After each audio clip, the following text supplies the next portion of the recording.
ഇന്നത്തെ നമ്മുടെ ടോപ്പിക്ക് നമുക്ക് ആശംസകളൊക്കെ ഷിബു പീഡിക്കൽ ഉടനെ എത്തിച്ചേരും. അദ്ദേഹത്തിന്റെ വിഷയാവതരണത്തിന് ശേഷം എല്ലാവർക്കും അദ്ദേഹവുമായിട്ട് ഈ വിഷയം അവതരിപ്പിക്കുന്ന വിഷയവുമായി ബന്ധപ്പെട്ട ചോദ്യങ്ങൾ ചോദിക്കാനുള്ള എല്ലാ ക്രമീകരണങ്ങളും ഇവിടെ ലഭ്യമാക്കിയിട്ടുണ്ട്. അപ്പോൾ നമുക്ക് ജസ്റ്റ് പ്രോഗ്രാം ആരംഭിക്കാൻ അധികം സമയമില്ല, ഒരു 8 മിനിറ്റേ ഉള്ളൂ. അതിന് മുൻപായിക്കൊണ്ട് ആശംസകളും ഒക്കെ പറയാനുള്ള ഒരു അവസരമാണ്. കെരും ചെറിയ sir. Okay, thank you very much. അതായത് എനിക്ക് പറയാനുള്ള ഷിബു പീഡിയയ്ക്ക് ഒരു റിഫോമർ ആണെന്നാണ് എനിക്ക് തോന്നുന്നത്. കാര്യം വെച്ചാല് ഈ വരും കാലഘട്ടത്തിൽ 21ാം നൂറ്റാണ്ട് ഇനി അപ്കമിങ് ജനറേഷനിലെ ക്രിസ്ത്യൻസിന് ഈ യഹോവ എന്ന അല്ലെങ്കിൽ യഹോവയുടെ പഴയ നിയമത്തിലെ ദൈവത്തിനെ കൊണ്ട് നടക്കാൻ പറ്റത്തില്ല. നടന്നു കഴിഞ്ഞാൽ ഞാൻ ഈ റീസെന്റ് ആയിട്ട് ഒരു പാസ്റ്റർ പറയുന്നത്, ഈ ക്ലബ് ഹൗസിലൊക്കെ മെയിൻ ആയിട്ടുള്ള ഒരു പാസ്റ്റർ പറയുന്നത്, പുള്ളിക്കാരൻ പറഞ്ഞതാ. അതായത് നമ്മൾ ഒരു ഡിബേറ്റ് എടുത്തു കഴിഞ്ഞാൽ യഹോവ വിഷയം എടുത്തുകൊണ്ട് വന്നു കഴിഞ്ഞാൽ നമ്മൾ പെട്ടുപോകും. നമുക്കിനി അത് ഓവർകം ചെയ്യാൻ പറ്റത്തില്ല. അതുകൊണ്ട് ഇതിനെ തള്ളിയല്ലാതെ നമുക്ക് മുന്നോട്ട് പോകാൻ പറ്റത്തില്ല എന്ന് വ്യക്തമായിട്ട് പുള്ളിക്കാരൻ പറഞ്ഞു. അപ്പൊ അതുകൊണ്ടാണ് പലയിടത്തും ഞാൻ ഈ ഇടയ്ക്ക് നമ്മുടെ ഈ ഇക്വിപ്പും അവരൊക്കെ പ്രശ്നം നടന്നപ്പോൾ അവർ വെച്ചൊരു സംഭവം എന്ന് വെച്ചാല് ഈ മുഹമ്മദും പൗലോസ് അല്ലെങ്കിൽ അള്ളാഹുവും പൗലോസും നമുക്ക് ഡീറ്റെയിൽ ആയിട്ട് സംസാരിക്കാനുള്ള അവസരമില്ല, നമ്മൾ ജസ്റ്റ് ഒരു ആശംസ ഒക്കെ പറഞ്ഞു. അപ്പൊ അദ്ദേഹം ഈ ഒരു റിഫോമർ ആണ് എന്നാണ് തോന്നുന്നത്. കാരണം വെച്ചാൽ ഇനിയുള്ള കാലഘട്ടങ്ങളിൽ നവോത്ഥാനം ഈ ക്രിസ്ത്യൻസിനെ കൊണ്ടുവരെ ചെറുപ്പക്കാരെ പിടിച്ചു നിർത്തുക, അപ്പൊ അതിലൊക്കെ വിജയിക്കട്ടെ. കാര്യം വെച്ചാല് അദ്ദേഹം നല്ലൊരു ഒറേറ്ററും കൂടെയാണ്. അപ്പൊ എന്നാലും അദ്ദേഹം സാധാരണ മറ്റുള്ള പെന്തക്കോസ്റ്റ് പോലുള്ള ടീമുകളെയൊക്കെ എങ്ങനെ അദ്ദേഹം അത് കൺവിൻസ് ചെയ്യൂന്ന് സാധിക്കട്ടെ. അദ്ദേഹത്തിന് പെന്തക്കോസും മറ്റുള്ള സഭകളെയും പെന്തക്കോസ് തീവ്രമായിട്ട് ചിന്തിക്കുന്ന അവരെയൊക്കെ പുള്ളിക്കാരന് ഈ ഇതിലൂടെ ചർച്ച ഇതൊരു പ്രസന്റേഷനിലൂടെ അദ്ദേഹത്തിന് ഇത് ചെയ്യാൻ സാധിക്കട്ടെ. Thank you. താങ്കൾക്ക് ഇനി നമുക്ക് ജസ്റ്റ് ആശംസകൾ പറയാനുള്ള അവസരമാണ്, ഗഹനമായിട്ട് പോകാനുള്ള സമയമില്ല. പോലീസ് താങ്കൾക്ക് ഒരു ആശംസ പറയാനുള്ള ഒരു ക്ഷണിക്കുന്നു. പോലീസ് ഉണ്ടോ? ചെറിയ സാർ, ജോർജ് സാർ, ഷൈജു. ഒരു കാര്യം ശ്രദ്ധിക്കണം കേട്ടോ, ഈ പട്ടാളം നമ്മുടെ വളരെ അടുത്ത സുഹൃത്താണ്, അതുപോലെ നമ്മുടെ മറ്റേ സോളമൻ, രണ്ടും നമ്മുടെ വളരെ അടുത്ത സുഹൃത്തുക്കളാണ്. പക്ഷേ ഇവർ രണ്ടുപേരും ഒരു സമയത്ത് ഒരുമിച്ചിരിക്കാനായിട്ടുള്ള അവസരം നമ്മളായിട്ട് ഉണ്ടാക്കി കൊടുക്കരുത്. അത് ആകെ പാടെ ചവളകളാവും കേട്ടോ. എടാ, ഇത് ഉള്ള കാര്യം പറയാതെ എങ്ങനെ, പിന്നെ വളരെ സൂക്ഷിക്കണം. രണ്ടുപേരും നമ്മുടെ വളരെ വേണ്ടപ്പെട്ട ആൾക്കാരാണ്. ഈ മുതലുകളെ ഒരു കാരണവശാലും ഒരുമിച്ചിരുത്തരുത്. ഒറ്റയ്ക്ക് ഇരുത്തി ഒരു കുഴപ്പമില്ല, രണ്ടാളും ഡീസന്റാ. അപ്പൊ അതൊന്ന് ശ്രദ്ധിക്കണം എന്ന് പറയണേ. സോളം സാർ വന്നിട്ടില്ല, സോളം സാർ ഉടനെ എത്തിച്ചേരും, അദ്ദേഹം US ടൈമല്ലേ. ഓക്കെ, നമുക്ക് അല്പസമയത്തിനൊക്കെ പ്രോഗ്രാം ആരംഭിക്കും. അതിനു മുമ്പായിട്ട് ആശംസകളൊക്കെ പറയാം. ചെറിയൊരു ഫില്ലിംഗ് ടൈമാണ്, 5 മിനിറ്റ് കൂടെ ഉള്ളൂ പ്രോഗ്രാം ആരംഭിക്കാൻ. ജോർജ് സാർ ഒരു ആശംസ പറയാൻ താങ്കളെ സ്വാഗതം ചെയ്യും. ഇന്ന് ഷിബു പീഡിയക്കൽ നടത്തുന്ന ഈ പരിപാടിക്ക് എല്ലാവിധമായ ആശംസകളും നൽകുന്നു. അദ്ദേഹം യഹോവ ദൈവമല്ല എന്നുള്ള രൂപത്തിൽ, വിദഗ്ധമായ രൂപത്തിൽ പറഞ്ഞ് സ്ഥാപിക്കാറുണ്ട്. അപ്പോൾ അത് കേട്ട് ആളുകൾക്ക് ചോദ്യം ചോദിക്കുന്നതിനുള്ള അവസരം ഉണ്ടല്ലോ. അപ്പോൾ നല്ല ഒരു പ്രോഗ്രാമായി തീരട്ടെ എന്ന് ആശംസിക്കുന്നു. Thank U George sir. മറ്റാരെങ്കിലും? എനിക്ക് സംസാരിക്കാവോ? Yes please, welcome. ഞാൻ ഇന്ന് ക്ലബ് ഹൗസ് വന്ന കാലം തൊട്ട് ഈ ക്ലബ് ഹൗസിൽ ഇരുന്ന് ആദ്യകാലങ്ങളിലൊക്കെ ഈ ഒരു വിഷയം കൈകാര്യം ചെയ്തപ്പോൾ, പ്രത്യേകിച്ച് ക്ലബ് ഹൗസിലും യൂട്യൂബിലും അതുപോലെ തന്നെ സോഷ്യൽ മീഡിയയിലുമൊക്കെ ഭയങ്കരമായ പ്രകമ്പനങ്ങളായിരുന്നു ഈ വിഷയത്തിലുണ്ടായിരുന്നത്. പക്ഷേ ഇന്ന് ഒരു 3-4 വർഷത്തേക്ക് തിരിഞ്ഞു നോക്കുമ്പോൾ ഈ ഒരു വിഷയം ക്ലബ് ഹൗസിൽ പോലും ഇല്ലാത്ത ആൾക്കാർ എടുത്തു പറയുന്നതായിട്ട് നമുക്ക് കാണാൻ പറ്റും. അപ്പം ഈ ഷിബു പീഡിയക്കൽ ഇന്ന് കേരള ക്രിസ്ത്യാനികളുടെ അല്ലെങ്കിൽ കേരളത്തിലെ ജനങ്ങളുടെ ഇടയിൽ ചൊലുത്തിയിരിക്കുന്ന ഇൻഫ്ലുവൻസ് നമ്മളൊന്ന് ഉദ്ദേശിക്കുന്നതിൻ്റെ അപ്പുറത്താണ്.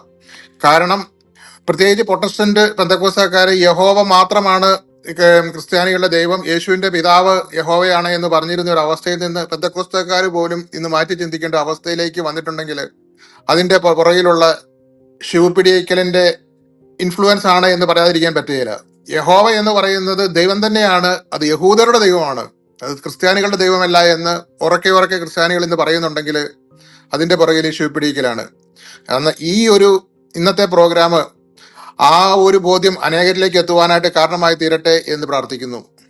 അദ്ദേഹത്തിന് എല്ലാവിധ ആശംസകളും നേരുന്നു. Thank you very much. Thank you. ഖത്തറിയാസ് എന്നുള്ളത് എങ്ങനെയാ താങ്കളെ പ്രൊണൗൺസ് ചെയ്യുന്നത്? എങ്ങനെ വിളിച്ചാലും കുഴപ്പമില്ല. കാത്തറിസിസ്. Okay, thank you. താങ്കളുടെ ആശംസകൾ സ്വാഗതം ചെയ്യുന്നു. നമുക്ക് അദ്ദേഹം ഉടനെ എത്തിച്ചേരും. അതിന് മുമ്പായി കൊണ്ട് ആശംസകൾ അർപ്പിക്കുവാൻ വേദിയിലേക്ക് നമുക്ക് ഹാൻഡ് റൈസിങ് ഓപ്പൺ ആണ്. ആർക്കെങ്കിലും കയറി വന്നിട്ട് അദ്ദേഹം വരാനുള്ള സമയം അല്പസമയം കൂടെ ഉണ്ടാവും.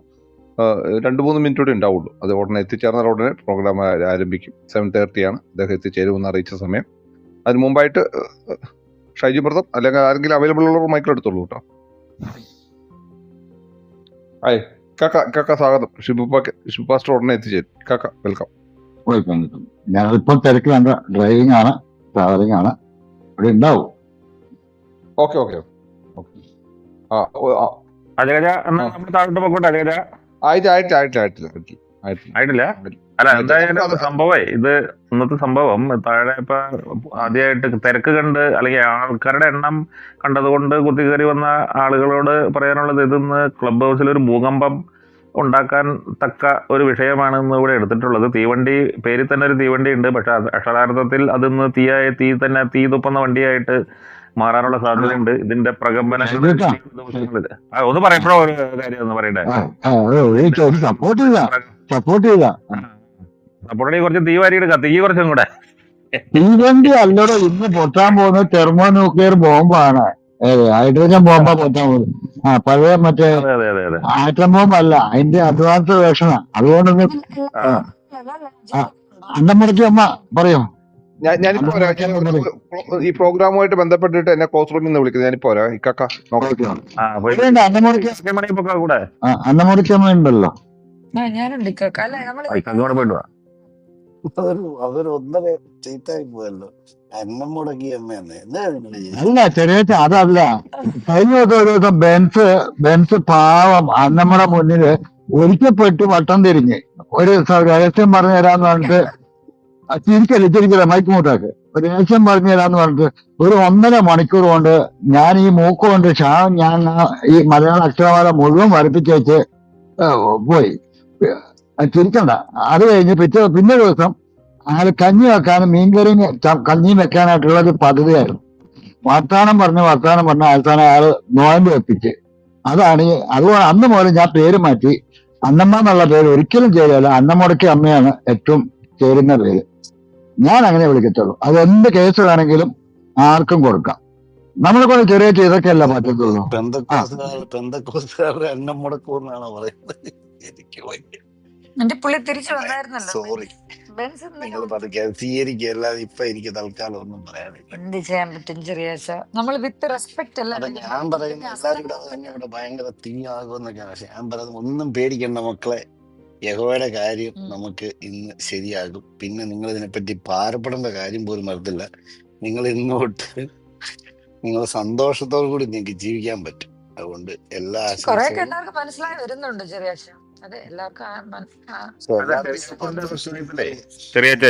ചെറിയച്ഛന്റെ അഭിപ്രായത്തിൽ ഇന്നത്തെ ഈ പ്രസന്റേഷൻ കഴിഞ്ഞു കഴിയുമ്പോൾ ക്ലബിൽ സംഭവിക്കാൻ പോകുന്നതിനെ കുറിച്ചിട്ട് എന്തെങ്കിലും ധാരണയുണ്ടോ? അല്ല, അതിനു മുമ്പ് എല്ലാം ട്രാൻസ്ഫോർമേഷൻ സംഭവിച്ചു കഴിഞ്ഞല്ലോ. അത് സംഭവിച്ച കാര്യം നമ്മളിന്ന് ഡിക്ലെയർ ചെയ്യുന്നുള്ളൂ. അല്ല ഇനിയിപ്പോ യഹോവയൊന്നും നമ്മളൊന്നും പറയത്തില്ല.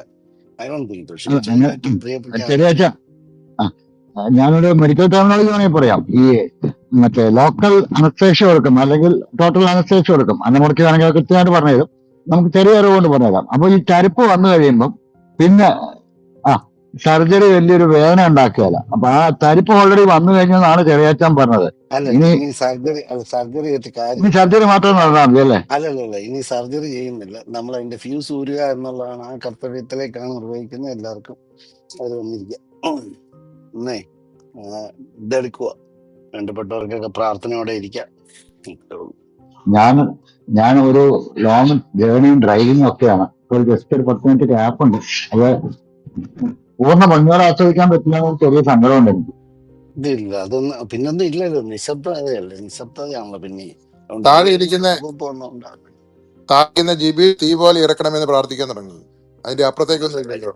തീ വേണ്ട. കാരണം ഇച്ചിരി വെള്ളം ഒഴിച്ചാൽ നല്ലതുണ്ട്. വെള്ളം കൊണ്ടുവരാൻ ആരെങ്കിലും ഫയർഫോഴ്സുകാരെ വിളിച്ച് ഈ ചെറിയ ഇറക്കി വിടണം കേട്ടോ. ഈ ചെറിയ മോളിൽ ഇരുത്തരുത്, ഭയങ്കര ആപത്താണ്. ഇറക്കി വിടണം. വെള്ളം കൊണ്ടുവരാൻ പറയണേ. വെള്ളം തീവണ്ടിക്ക് വെള്ളം വേണമല്ലോ. ഈ പിന്നെ മരിച്ചുപോയതിന് പോസ്റ്റ്മോർട്ടം അല്ലേ ചെയ്യുന്നത്? അവർ അനസ്തേഷ്യ കൊണ്ട് എന്താ ഇല്ല ഇല്ല, ഇത് ഇത്രയും ആര് നാള് മരിച്ചുപോയി? പുള്ളി ഇതിൽ കിടക്കുമായിരുന്നു. ഈ എന്തോ അതിന് പറയുന്ന നമ്മുടെ കോമ കോമയിലായിരുന്നു. ഇപ്രാവശ്യം അത് അവസാനം എല്ലാവരുടെ തീരുമാനിച്ചു ഊരിക്കോളാൻ മതി. പെന്തക്കോസുകാരും സമ്മതിച്ചു, അവരായിരുന്നു സമ്മതിക്കുകയാണ്. അവര് സമ്മതിച്ചു ഊരിക്കോളാം. അങ്ങനെ എല്ലാവരുടെയും പെർമിഷനോട് കൂടിയല്ല നിങ്ങൾ വിചാരിക്കുന്ന പോലെ ഇതൊരു ഏകപക്ഷീയമായ കാര്യമാക്കിയത്. ഈ ചെറിയാച്ചൻ പറഞ്ഞു വരുന്ന വെന്റിലേറ്റർ ഇട്ടേക്കായിരുന്നു. കറക്റ്റ്. അപ്പം എല്ലാവരുടെ ബന്ധുക്കളുടെ പെന്തക്കോസുകാരായ അതിനാ ബന്ധുക്കളുടെ എല്ലാവരും വിളിച്ചു ലാസ്റ്റ് വരുത്തിയത് നമ്മൾ. വാദത്തോടുകൂടെ നമ്മൾ ആ എന്താ പറയാ വെന്റിലേറ്ററിൽ നിന്ന് ഓക്സിജൻ കൊടുക്കുന്ന എടുത്ത് മാറ്റുക കറക്റ്റ് അല്ലേ? Correct correct correct, you are absolutely correct. അപ്പൊ അത് മെഡിക്കൽ ഇനി പ്രൊസീജിയർ ബാക്കി വെന്റിലേറ്ററിലുള്ളത് ഈ മരണം ഫിക്സ് ചെയ്യുന്നതിന് ഒരു മെഡിക്കൽ പ്രൊസീജിയർ ഉണ്ട്. അപ്പൊ അത് ഞങ്ങളൊക്കെ ഷൂട്ട് ചെയ്തിട്ടുണ്ട്, വീഡിയോ എടുത്തിട്ട്. ആർക്കെങ്കിലും ആ കാരണം പാട്ട് വെന്റിലേറ്റർ അറിയാമെങ്കിൽ മരണം വരുമരുന്നുള്ള ആ പാട്ട് വേണമെങ്കിൽ പാടാം. അങ്ങനെ ഒരു പ്രൊസീജിയർ ഉണ്ട്, അറിയാവോ ജോർജ് അച്ചായന്? അങ്ങനെ ഒരു പ്രൊസീജിയർ ഉണ്ട്. വെന്റിലേറ്ററിൽ നിന്ന് ഒരാള് മരണം ഉറപ്പിച്ച് മാറ്റുന്നതിന് മുമ്പായിട്ട് കുറെ നാൾ കിടക്കുകയാണെങ്കിൽ ജസ്റ്റ് കുറെ പ്രൊസീജിയർ ഒക്കെ കഴിഞ്ഞ് കംപ്ലീറ്റ് വേറെ പുറത്തുനിന്ന് ആൾക്കാർ, വേറെ ഡോക്ടേഴ്സ് ഒക്കെ വന്ന് കൺഫേം ചെയ്ത് ഒന്നുകൂടെ ഉറപ്പാക്കിയിട്ടാണ് കംപ്ലീറ്റ് സാധനങ്ങളെല്ലാം ഇത് ചെയ്യുന്നത്. അത് കംപ്ലീറ്റ് ഷൂട്ട് ചെയ്ത് ഇത് ചെയ്യണം. ഈ നിങ്ങൾ അവയവദാനം മനസ്സിലാക്കാത്ത നിങ്ങളൊന്നും മനസ്സിലാക്കാത്ത ഒരു കാര്യമുണ്ട്. ഇന്ന് യഹോവയെ തേച്ചൊട്ടിക്കുമ്പോൾ തേച്ചൊട്ടുന്ന ഒരു വേറൊരു സംഭവം കൂടെ അപ്പുറത്ത് കണ്ടത്. ഇന്ന് ഏറ്റവും കൂടുതൽ കുരുവട്ടാമണം അവർക്കായിരിക്കും. പറയാനായിട്ട് അനുമതിച്ചാനെ ക്ഷണിക്കുന്നു. എന്താ പറയാൻ? ആശംസകൾ ഈ പ്രോഗ്രാമിൽ. ഓ, ആശംസ പറയാൻ. ഒരുപാട് ഇതിനകത്ത് പേർ പറഞ്ഞു. ആശംസ ആ അത് ഈ പരിപാടി ആണിയടിക്കാനല്ല കേട്ടോ, ആണിയടിക്കാനല്ല പറഞ്ഞത്, ആശംസ പറയാനാ പറഞ്ഞത്. തെറ്റ് ശബ്ദം കൃത്യമായിട്ട് മനസ്സിലായോ അനിമോനെ? മനസ്സിലായി മനസ്സിലായി മനസ്സിലായി. അപ്പോ ഈ പരിപാടി, ഇങ്ങനെ ഒരു പരിപാടി ഇവിടെ വെച്ച് നടത്താനായിട്ട് ഇതിന് മുൻകൈ എടുത്തവരെയാണ് ഞാൻ ആദ്യം പ്രശംസിക്കുന്നത്. കാരണം നമ്മൾ ഇവിടെ ക്ലബ് ഹൗസിൽ, പ്രത്യേകിച്ചും ഈ തീവണ്ടി എന്ന് പറയുന്ന റൂമിൽ വളരെ പല പ്രാവശ്യം നമ്മൾ ഇവിടെ പുറത്ത് ക്രിസ്ത്യാനികളല്ലാത്തവർ ഇതിനെ വ്യാഖ്യാനിക്കുന്നുണ്ട്. ഇതിനെ ഈ വേർതിരിച്ച് പഠിക്കുന്നില്ല. ഈ പഴയ നിയമത്തെയും പുതിയ നിയമത്തെയും വേർതിരിച്ച് പഠിക്കാതെ ഇത് രണ്ടും ഒന്നാണ് എന്നുള്ള ഒരു ശിവചായം വന്നു താഴെ. ഇത് രണ്ടും ഒന്നാണ്, ഒരുമിച്ചുള്ളതാണെന്നൊക്കെ പറഞ്ഞിട്ട് ഇങ്ങനെ പഠിച്ചുകൊണ്ടിരിക്കുന്നത്. അത് അങ്ങനെ ആ രീതിയിലൂടെ വന്ന് പലരും അവതരിപ്പിക്കുന്നുണ്ട്. അപ്പം ക്രിസ്ത്യാനിയുടെ ദൈവമാണോ യഹോവ എന്നുള്ള കാര്യമാണ് നമ്മളിവിടെ നോക്കുന്നത്. അപ്പോൾ നമുക്ക് യഹോവ ദൈവമാണോ എന്ന് ചോദിച്ചാൽ നമുക്കെല്ലാവർക്കും അറിയാവുന്ന പോലെ യഹോവ ദൈവമാണ്. ആരുടെ ദൈവമാണ് എന്നുള്ള കാര്യത്തിലാണ് നമുക്ക് തർക്കമുള്ളത്. ക്രിസ്ത്യാനിയുടെ ദൈവമാണോ അതോ യഹൂദൻ്റെ ദൈവമാണോ എന്നുള്ള കാര്യത്തിലാണ് നമുക്ക് തർക്കമുള്ളത്. അപ്പം ഇങ്ങനെയൊക്കെയുള്ള കാര്യങ്ങൾ, അപ്പോൾ അതിനെപ്പറ്റി കൃത്യമായിട്ട് പറയാൻ കഴിവുള്ളവർ കൊണ്ട് ഇത് പറയിക്കുക എന്ന് പറയുമ്പോൾ അത് വളരെ ഈ കേൾക്കുന്നവർക്കും ഇതിനെപ്പറ്റി പഠിക്കാൻ, അതായത് മുൻവിധിയില്ലാതെ പഠിക്കാൻ ശ്രമിക്കുന്നവർക്കും ഒരു പ്രോത്സാഹനമായിരിക്കും ഇങ്ങനെയൊക്കെയുള്ള കാര്യങ്ങൾ നമ്മൾ ചർച്ചകളിലൂടെ മനസ്സിലാക്കുന്നത്. ഈ കാഴ്ചപ്പാടുകളാണ് നമുക്ക് വേണ്ടുന്നത്. അപ്പോൾ അങ്ങനെയുള്ളൊരു കാഴ്ചപ്പാട് തരാൻ നിങ്ങൾക്ക് ഇന്നത്തെ ഷിബു പീഡിയക്കലിൻ്റെ ഇന്നത്തെ ടോക്കിലൂടെ, അദ്ദേഹത്തോടുള്ള ക്വസ്റ്റ്യൻ ആൻസറിലൂടെ നിങ്ങൾക്ക് അങ്ങനെ നിങ്ങളുടെ മനസ്സിനെ ഇങ്ങനെയും ചിന്തിക്കാൻ നിങ്ങളെ പ്രേരിപ്പിക്കുന്നെങ്കിൽ അത് വളരെ ഫലവത്തായിരിക്കും. അപ്പോൾ അതിന് വേണ്ടിയിട്ട് ഇനിഷ്യേറ്റീവ് എടുക്കുന്ന ഈ റൂമിൻ്റെ മുതലാളിമാർക്കെല്ലാം എൻ്റെ ആശംസകൾ. പിന്നെ ശിവിച്ചായനെ ചോദ്യം ചോദിച്ച് കുരുക്കാനായിട്ട് കഴിവുള്ള എല്ലാവരും കയറി വന്നേച്ച് ചോദ്യങ്ങൾ ചോദിച്ച്, ശിവിച്ചായൻ ഇവിടെ ഇപ്പം പറഞ്ഞുകൊണ്ട് നടക്കുന്ന ഈ യഹോവ ക്രിസ്ത്യാനിയുടെ ദൈവമല്ല എന്ന് പറയുമ്പം നിങ്ങൾക്ക് ശിവിച്ചായനെ ചോദ്യം ചോദിച്ച് കുരുക്കാൻ പറ്റുമെങ്കിൽ അത് ഞാൻ നിങ്ങളെ അപ്രീഷിയേറ്റ് ചെയ്യും. ചോദ്യം ചോദിച്ച് ഉത്തരം മുട്ടിക്കാൻ കഴിയട്ടെ എന്നും ഞാൻ ആശംസിക്കുന്നു. താങ്ക് യു അനിമൻചായ. അനിമൻചായ. നമുക്കിനി സമയം അധികം, നമ്മുടെ ഷെഡ്യൂൾഡ് പ്രോഗ്രാം ആരംഭിക്കാൻ സമയമായി. എല്ലാവരെയും ഈ ഇന്നത്തെ ഈ ഒരു പ്രോഗ്രാമിലേക്ക് ഒരു കാലങ്ങളായി നടന്നു വരുന്ന ഒരു സംവാദത്തിന്റെ ഒരു തുടർ ചർച്ചയാണ് ഈ യഹോവയുടെ വിഷയത്തിൽ. ഒരുപാട് ചർച്ചകൾ ക്ലബ് ഹൗസിൽ നടന്നിട്ടുണ്ട്. അതുപോലെ തന്നെ അതുമായിട്ട് ബന്ധപ്പെട്ട ഒരു ചർച്ചയാണ് ഇന്ന് ഈ ഒരു വിഷയം. നമുക്ക് അതിനകത്തൊരു ക്ലാരിറ്റി ലഭ്യമാകും എന്ന് വിചാരിക്കുന്നു. നമുക്ക് പ്രോഗ്രാം ആരംഭിക്കാറായി. ഒരുപാട് പേർ ആശംസകൾ പറഞ്ഞ എല്ലാ സ്പീക്കേഴ്സിനും നന്ദി പ്രകാശിപ്പിക്കുന്നു. നമുക്ക് ഔദ്യോഗികമായി പ്രോഗ്രാം ആരംഭിക്കാം. അദ്ദേഹത്തെ സ്വാഗതം ചെയ്യുന്നതിനായിട്ട് നമ്മുടെ ഗ്രൂപ്പിന്റെ ഫൗണ്ടിങ് മെമ്പർ, നമ്മുടെ ഗ്രൂപ്പിന്റെ അഡ്മിൻ പാനലിലുള്ള ഇക്കാക്കെ ക്ഷണിക്കുന്നു. ഇക്കക്ക നമുക്ക് നമ്മുടെ ഗ്രൂപ്പിലേക്ക് സ്വാഗതം ചെയ്യാനായിട്ട്, ഈ പ്രോഗ്രാം അവതരിപ്പിക്കുന്നതിനായിട്ട് സ്വാഗതം ചെയ്യാൻ ഇക്കാക്കെ ക്ഷണിക്കുന്നു. ഇക്കാക്ക വരുന്നതിന് മുമ്പ് ഒരു ചെറിയ കാര്യം പറയട്ടെ, റേഞ്ച് ഇല്ല. ഇക്കാക്ക ഉണ്ട്, മൈക്ക് എടുത്തു. നമുക്ക് പ്രോഗ്രാം ഔദ്യോഗികമായി ആരംഭിക്കാം. ചെയ്യാം ഇക്കാക്ക, നമ്മുടെ പ്രോഗ്രാം സ്വാഗതം, ഔദ്യോഗികമായ സ്വാഗതം എല്ലാവർക്കും. ഒന്നേ കേൾക്കാം. അജയജ, നമ്മൾ താഴെ പോണോ? അജയജ താഴെ പോണോ? ഇല്ല, താഴെ പോകണ്ട. ആരും മൈക്ക് എടുക്കായിരുന്നോ? ഔപചാരികമായി സ്വാഗതം ആശംസിക്കുന്നതിന് ഇക്കാക്കെ ക്ഷണിക്കുന്നു. Thank you. എല്ലാവർക്കും നമസ്കാരം. തീർച്ചയായിട്ടും എന്നെ കേൾക്കുന്നുണ്ട് എന്നുള്ള ധാരണ തന്നെയാണ്. ഇത് വളരെയധികം ക്രിസ്തീയ വിശ്വാസ ലോകത്തെ വളരെയധികം ഇത് തീറാമുട്ടയായിട്ട് ഈ 2000 കൊല്ലമായിട്ടും ഇപ്പോഴും ചർച്ച ചെയ്യപ്പെടുന്ന ഒരു കാര്യം.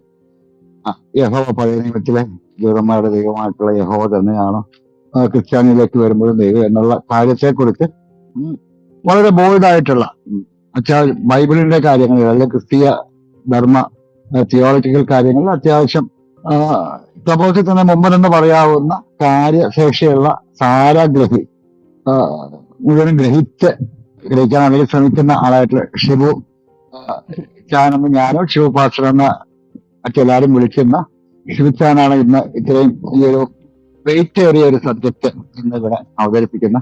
എന്നാൽ തീർച്ചയായിട്ടും ഇതിന്റെ പ്രകമ്പനങ്ങൾ തീർച്ചയായിട്ടും വളരെ അടിസ്ഥാന കാര്യങ്ങളിലാണ് ചർച്ച എന്നുള്ളത് കൊണ്ട് തന്നെ അതും അടിസ്ഥാന വിശ്വാസങ്ങൾ ഒരു അത്യാവശ്യം നല്ലൊരു ശതമാനം ആളുകൾ അവർ വിശ്വസിക്കുന്നതിൽ നിന്ന് അല്പം വിഭിന്നമായിട്ട് തന്നെയാണ് ഷിബിച്ചാൻ ഇന്ന് പ്രസന്റ് ചെയ്യാൻ പോകുന്നത് എന്നുള്ളത് നമുക്ക് ഈ ടൈറ്റിലും ഷിബിച്ചാന്റെ മുൻപേയുള്ള വിശദീകരണങ്ങളിൽ നിന്നൊക്കെ ഉൾക്കൊണ്ട യാഥാർത്ഥ്യങ്ങളാണ്. അപ്പൊ അതനുസരിച്ച് എന്തായാലും ഇതൊരു വൻ പ്രകമ്പനം ഉണ്ടാക്കുന്ന ഒരു പ്രസന്റേഷനും അല്ലെങ്കിൽ ഒരു ചോദ്യത്തിലെ വേലയായിരിക്കും. എന്തായാലും അതിലേക്ക് ഇവിടെ ബാക്കിയുള്ളതൊക്കെ നമുക്ക് പൂരം കഴിഞ്ഞിട്ട് വെടിക്കെട്ടിനെ കുറിച്ച് നമുക്ക് ചർച്ച ചെയ്യാം. പക്ഷെ അതിനു മുമ്പ് എന്തായാലും ഇവിടെ ഈ വെടിക്കെട്ട് കാണാൻ അല്ലെങ്കിൽ ഈ ചോദ്യോത്തര വേളയിൽ പങ്കെടുക്കാനായിട്ടും അത് കേൾക്കാനും ആ കാര്യങ്ങളെ കുറിച്ച് തന്റെ ബോധ്യങ്ങളുമായിട്ട് തട്ടിച്ചു നോക്കാനും ഒക്കെ സാഹചര്യം ഒരുക്കുന്ന അതിലേക്ക് നിയുക്തനായിട്ടുള്ള ഞാൻ ഷിബുച്ചാനെ ആദ്യമായിട്ട് തീവണ്ടിയുടെ പേരിലും ഇവിടെ കൂടിയിരിക്കുന്ന എല്ലാവരുടെ പേരിലും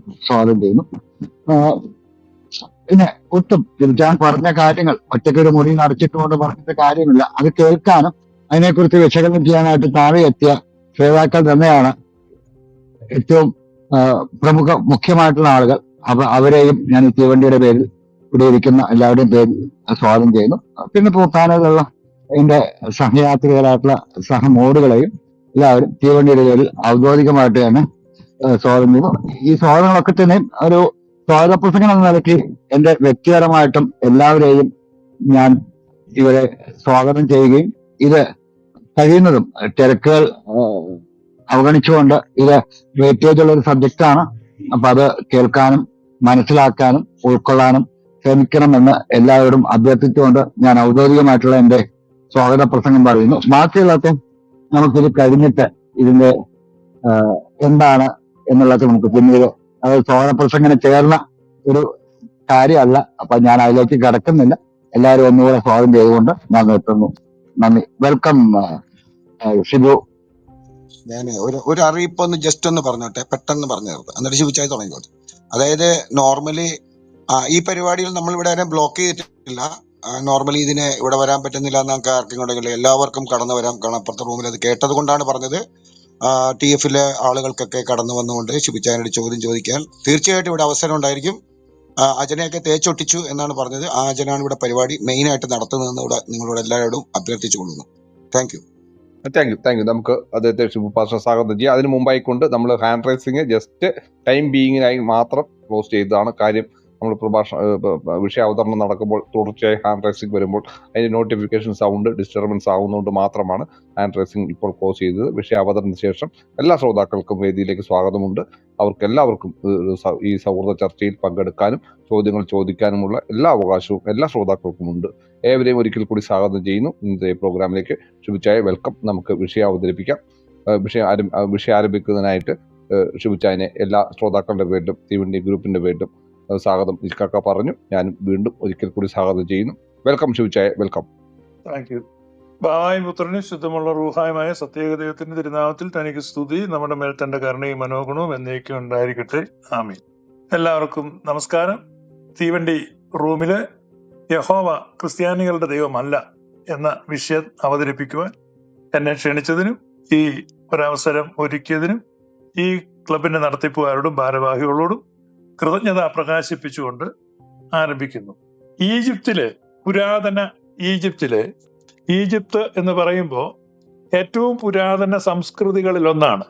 നൈൽ നദീതട സംസ്കാരം എന്നത് ഒരു പുരാതന നാഗരികതയായി നമ്മൾ പഠിക്കുന്നുണ്ട്. ഈജിപ്ത് ഇന്ന് ഒരു ചെറിയ രാജ്യം മാത്രമാണ്. അതിന് അധികമായ പ്രസക്തി ഇല്ല എന്ന് നമ്മൾ കരുതുമ്പോഴും ഇന്ന് ലോകത്തെ നിയന്ത്രിക്കുന്ന ഏറ്റവും ശക്തമായ പ്രസക്തിയുള്ള രാജ്യമായ അമേരിക്കയുടെ ഡോളർ നോട്ടിൽ ഈജിപ്തിന്റെ പിരമിഡ് സ്ഥാനം പിടിച്ചിട്ടുണ്ട് എന്നുള്ളത് നമ്മൾ മറന്നു പോകരുത്. അപ്പൊ സാംസ്കാരികമായി ഈജിപ്ത് ഒരദൃശ്യ സാന്നിധ്യമായി ഇന്നും ലോകത്ത് മുഴുവൻ ചൂഴ്ന്നു നിൽക്കുന്നു. അപ്പൊ ലോക സംസ്കൃതിയെയും മനുഷ്യന്റെ ബോധതലങ്ങളെയും ചൂഴ്ന്നു നിൽക്കുന്ന ഒരു നിഗൂഢത ഈജിപ്തിനെ ചുറ്റിപ്പറ്റിയുണ്ട് എന്ന് നമ്മൾ മനസ്സിലാക്കണം. ഈജിപ്തിലെ അനേക ദൈവങ്ങളുണ്ട്, ദൈവനിര എന്ന് നമുക്ക് വേണമെങ്കിൽ പറയാം. അപ്പൊ ഈജിപ്തിലെ ഒരു ദൈവമാണ് യാ എന്ന് പറയുന്ന ദൈവം. ഞാൻ ഈ പറയുന്ന കാര്യങ്ങൾ ഇന്ന് വിജ്ഞാനം വിരൽത്തുമ്പിൽ തത്തിക്കളിക്കുന്ന ഈ കാലഘട്ടത്തിൽ നിങ്ങളുടെ കമ്പ്യൂട്ടറിലോ മൊബൈൽ ഫോണിലോ നിങ്ങൾക്ക് ഗൂഗിൾ സെർച്ച് ചെയ്യുകയോ അല്ലെങ്കിൽ AI സെർച്ച് ഓപ്ഷൻസ് ഉപയോഗിക്കുകയോ ചെയ്താൽ വെരിഫൈ ചെയ്യാവുന്നതാണ്. ഈജിപ്ഷ്യൻ മൂൺ ഗോഡ് യാ. ഈ ഈജിപ്ഷ്യൻ മൂൺ ഗോഡ് അതിന്റെ പേര് യാ എന്നാണ്. അത് ഈജിപ്ഷ്യൻ ഹൈറോഗ്ലൈഫ്സിൽ അടയാളപ്പെടുത്തുന്നത് ഒരു ക്രസന്റ് മൂൺ സിമ്പലാണ്. ക്രസന്റ് മൂൺ എന്ന് പറഞ്ഞാൽ നമുക്കറിയാം ചന്ദ്രക്കല. ആ ചന്ദ്രക്കലയാണ് ഇന്ന് മുസ്ലിമുകൾ അവരുടെ ദൈവത്തെ അടയാളപ്പെടുത്തുവാൻ ലോകം മുഴുവൻ ഉപയോഗിക്കുന്നത്. അതുകൊണ്ട് നിങ്ങൾക്കത് വളരെ പരിചിതമാണ് ആ ഒരു അടയാളം. ഇത് ഈജിപ്ഷ്യൻ ഹൈറോഗ്ലിഫ്സിൽ അവരുടെ ചന്ദ്രദേവനായ യായെ അടയാളപ്പെടുത്താൻ ഈജിപ്ഷ്യൻ ഹൈറോഗ്ലൈഫ്സ് ഉപയോഗിച്ചിരുന്നതാണ്. ഹൈറോഗ്ലൈഫ്സ് എന്ന് പറഞ്ഞാൽ അത് ചിത്രലിപിയാണ്. കുറഞ്ഞത് BC 2500 മുതൽ ഈജിപ്തിൽ ഈ യാ എന്ന ദൈവത്തെ ആരാധിച്ചിരുന്നു. പിൽക്കാലത്ത് ഇദ്ദേഹത്തിന്റെ ആരാധന തോത്ത് എന്ന് പറയുന്ന, അതും മൂൺ ഗോഡ് തന്നെയാണ്, അതുമായിട്ട് ചേർത്ത് ഈ രണ്ട് കൾട്ടുകളും ഒരുമിച്ച് ഖോൻസു എന്ന് പറയുന്ന കുറെ കൂടെ യങ്ങർ മൂൺ ഗോഡിലേക്ക് പരിവർത്തനം ചെയ്യപ്പെട്ടൊക്കെ വരുന്നുണ്ട്. എങ്കിലും അടിസ്ഥാനപരമായി ഈജിപ്തിന്റെ മൂൺ ഗോഡ് യായാണ്. ഈ യാ എന്ന് പറയുമ്പോൾ യഹൂദന്മാരുടെ അല്ലെങ്കിൽ ഇസ്രായേൽക്കാരുടെ അല്ലെങ്കിൽ ബൈബിളിൽ കാണുന്ന യഹോവ അല്ലെങ്കിൽ യാ എന്ന് പറയുന്ന യാ എന്നാണ്, യാഹ് എന്നാണ് ബൈബിളിലെ ദൈവത്തെ വിളിക്കുന്നത്. പിൽക്കാലത്ത് വില്യം ടിൻറ്റെയിൽ 16-ാം നൂറ്റാണ്ടിൽ ബൈബിൾ പരിഭാഷ നടത്തുമ്പോഴാണ് യഹോവ എന്ന ഒരു പദം കോയിൻ ചെയ്യപ്പെട്ടു വരുന്നത്. ഇപ്പൊ യാഹ് എന്ന ഈ ഈജിപ്ഷ്യൻ ഗോഡ് അല്ല ഇസ്രായേൽക്കാരുടെ യാഹ്. ഇത് രണ്ടാണ്, അവർ തമ്മിൽ യാതൊരു ബന്ധവുമില്ല എന്ന് പറയുമ്പോൾ തന്നെ നൂറ്റാണ്ടുകൾ ഈജിപ്തിൽ താമസിച്ച് അവിടെ ഭക്ഷിച്ച് അവിടുത്തെ വെള്ളം കുടിച്ച് അവിടുത്തെ വായു ശ്വസിച്ച് അവിടെ നിന്ന് പുറപ്പെട്ടു വന്നവരാണ് ഈ ഇസ്രായേൽക്കാർ. എന്നിട്ടും ഞങ്ങളുടെ ദേഹത്ത് ഒട്ടും ചെളി പുരണ്ടില്ല എന്ന് പറയുന്നത് പോലെ ഒരബദ്ധമായി തീരും. അപ്പൊ എവിടെയാണ് ഈ യാ എന്ന അല്ലെങ്കിൽ യാഹ് എന്ന ഈ ഗോഡ് ഏറ്റവും ആദ്യം പ്രത്യക്ഷപ്പെടുന്ന ചോദിച്ചാൽ, ഈ യാഹ് എന്ന ദൈവം ഈജിപ്തുകാരുടെ പുരാതന ദൈവമാണ്. 68-ാം സങ്കീർത്തനം 4-ാമത്തെ വാക്യത്തിൽ നിങ്ങൾക്ക് ഇങ്ങനെ വായിക്കാം. 68-ാം സങ്കീർത്തനം 4-ാമത്തെ വാക്യം അവിടെ വായിക്കുന്നു, ദൈവത്തിന് പാടുവീൻ, അവന്റെ നാമത്തിന് സ്തുതി പാടുവീൻ, മരുഭൂമിയിൽ കൂടെ വാഹനമേറി വരുന്നവന് വഴി നിരത്തുവിൻ, യാഹ് എന്നാകുന്നു അവന്റെ നാമം, അവന്റെ മുമ്പിൽ ഉല്ലസിപ്പിൻ. യാഹ് എന്നാകുന്നു അവന്റെ നാമം. ഈ യാഹ് എന്ന ഈ നാമം ഈജിപ്ഷ്യൻ മൂൺ ഗോഡിന്റെ നാമമാണ്. ഈജിപ്ഷ്യൻ മൂൺ ഗോഡിന്റെ അല്ലെങ്കിൽ ഈജിപ്തുകാരുടെ ചന്ദ്രദേവന്റെ നാമമാണ് ഈ യാഹ് എന്ന് പറയുന്നത്. അപ്പോൾ ചില ആളുകൾ അതിന് പ്രതിഷേധം ഉന്നയിക്കും. യഹോവ ഒരു ചന്ദ്രദേവനല്ല, യഹോവ സർവപ്രപഞ്ചത്തിന്റെയും സൃഷ്ടാവായ പരിപാലകനായ നിത്യനായ ദൈവമാണ്. അത് നമുക്ക് പരിശോധിക്കാം.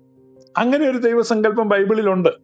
നിശ്ചയമായിട്ടും അദൃശ്യനും അപ്രമേയനും അനാദ്യന്തനും നിത്യനും സ്തുത്യനുമായ ഒരു ദൈവത്തെ ബൈബിൾ അവതരിപ്പിക്കുന്നുണ്ട്. അതിനോടൊപ്പമാണ് യാഹ് എന്ന ഒരു ദൈവസങ്കല്പവും ആ ദൈവത്തിന്റെ ഇടപെടലുകളും ബൈബിൾ ചരിത്ര ഭൂമികകളിലേക്ക് ഇറങ്ങി വരുന്നു. അതുകൊണ്ട് ഇതിനെ വ്യവച്ഛേദിച്ച് പരിഗണിക്കുകയും പരിശോധിക്കുകയും പഠനവിധേയമാക്കുകയും ചെയ്യേണ്ടത് ആവശ്യമാണ്. ഈജിപ്തില് ഞാൻ ആദ്യം സൂചിപ്പിച്ചതുപോലെ അനേക ദൈവങ്ങളുണ്ടായിരുന്നു. അതില് ഒന്ന് ആമോൻ റാ. അമോൻ എന്ന് പറയുന്നത് നമുക്ക് ബൈബിൾ റെഫറൻസ് ഉണ്ട്. യെരമ്യാ പ്രവചനം 46:25 ഞാൻ ആമോന് മേൽ ശിക്ഷ വരുത്തും. God of Thebes on Pharaoh on Egypt and her gods and her kings. അപ്പൊ അവരുടെ ദേവന്മാർക്കും രാജാക്കന്മാർക്കും നേരെ ഞാൻ പ്രതികാരം വരുത്തും എന്നൊക്കെ പറയുന്നു. യെരമ്യാ 46:15. ഈ തീബ്സ് മരുഭൂമിയുടെ ദൈവമായിരുന്നു ആമോൻ റാ. സൂര്യദേവൻ അമോൻ റാ ഇത് ഈജിപ്തിലെ ഒരു ദൈവമായിരുന്നു. ഈജിപ്തിലെ മറ്റൊരു ദൈവമാണ് രണ്ടാമത് ഈജിപ്തിലെ ദൈവങ്ങളെന്ന് പറ്റ എന്ന് പറയുന്ന ഒരു ദൈവമുണ്ട്. പറ്റ ഇത് ഈ ദൈവത്തെ സംബന്ധിച്ചും പുറപ്പാട് 30:13 റെഫറൻസ് ഉണ്ട്. കരകൗശല പണിയുടെ ദേവനായിട്ട് കണക്കാക്കുന്നു. പിന്നെയുള്ളൊരു ദൈവം ഹാപ്പി എന്ന് പറയുന്ന ദൈവമാണ്. അദ്ദേഹം നൈൽ നദിയുടെ ദേവതയായിട്ടാണ് ഹാപ്പിയെ കാണുന്നത്. നൈൽ ഗോഡ് ഓഫ് ഫെർട്ടിലിറ്റി ആണ്. പിന്നെ ഹെക്വറ്റ് എന്ന് പറഞ്ഞ് ഒരു ദൈവമുണ്ട്. ഈ ദൈവം തവളയുടെ ശിരസുള്ള ഒരു ദേവതയാണ് ഹെക്വറ്റ്. പിന്നെ അവിടെയുള്ള ഒരു ദൈവം ഹാത്തോർ ആണ്. ഹാത്തോർ കൗ ഗോഡസ് ആണ്. പശുക്കളുടെയും മാതൃത്വത്തിന്റെയും ഒക്കെ ദൈവമാണ്. The god of livestock, കന്നുകാലികളുടെ ദൈവം. പിന്നെ നട്ട് എന്ന് പറഞ്ഞൊരു ദൈവമുണ്ട്. അത് ആകാശ ദേവതയാണ്. പിന്നെ സെറാപ്പീസ് എന്ന് പറഞ്ഞ് ഒരു ദൈവമുണ്ട്. വളരെ വ്യാപകമായിട്ട് ഈജിപ്തിൽ ആരാധിച്ചിരുന്ന ഒരു ദൈവമാണ്. പിന്നെ ഫറോയെ തന്നെ അവിടെ ദൈവമായിട്ട് ഈജിപ്തിൽ കണക്കാക്കിയിരുന്നു. പിന്നെ ഞാൻ ആദ്യം സൂചിപ്പിച്ചതുപോലെ റാ എന്ന് പറയുന്ന സൂര്യദേവൻ ഉണ്ടായിരുന്നു. ഈ ഈജിപ്തിലെ പ്ലേഗുകള് ബാധകൾ എന്ന് പറയും. ഈ ബാധകൾ ഓരോന്നും തന്നെ ഈ ഈജിപ്തിലെ ഓരോ ദേവന്മാർക്കെതിരായിട്ടുള്ള യുദ്ധപ്രഖ്യാപനമായിരുന്നു.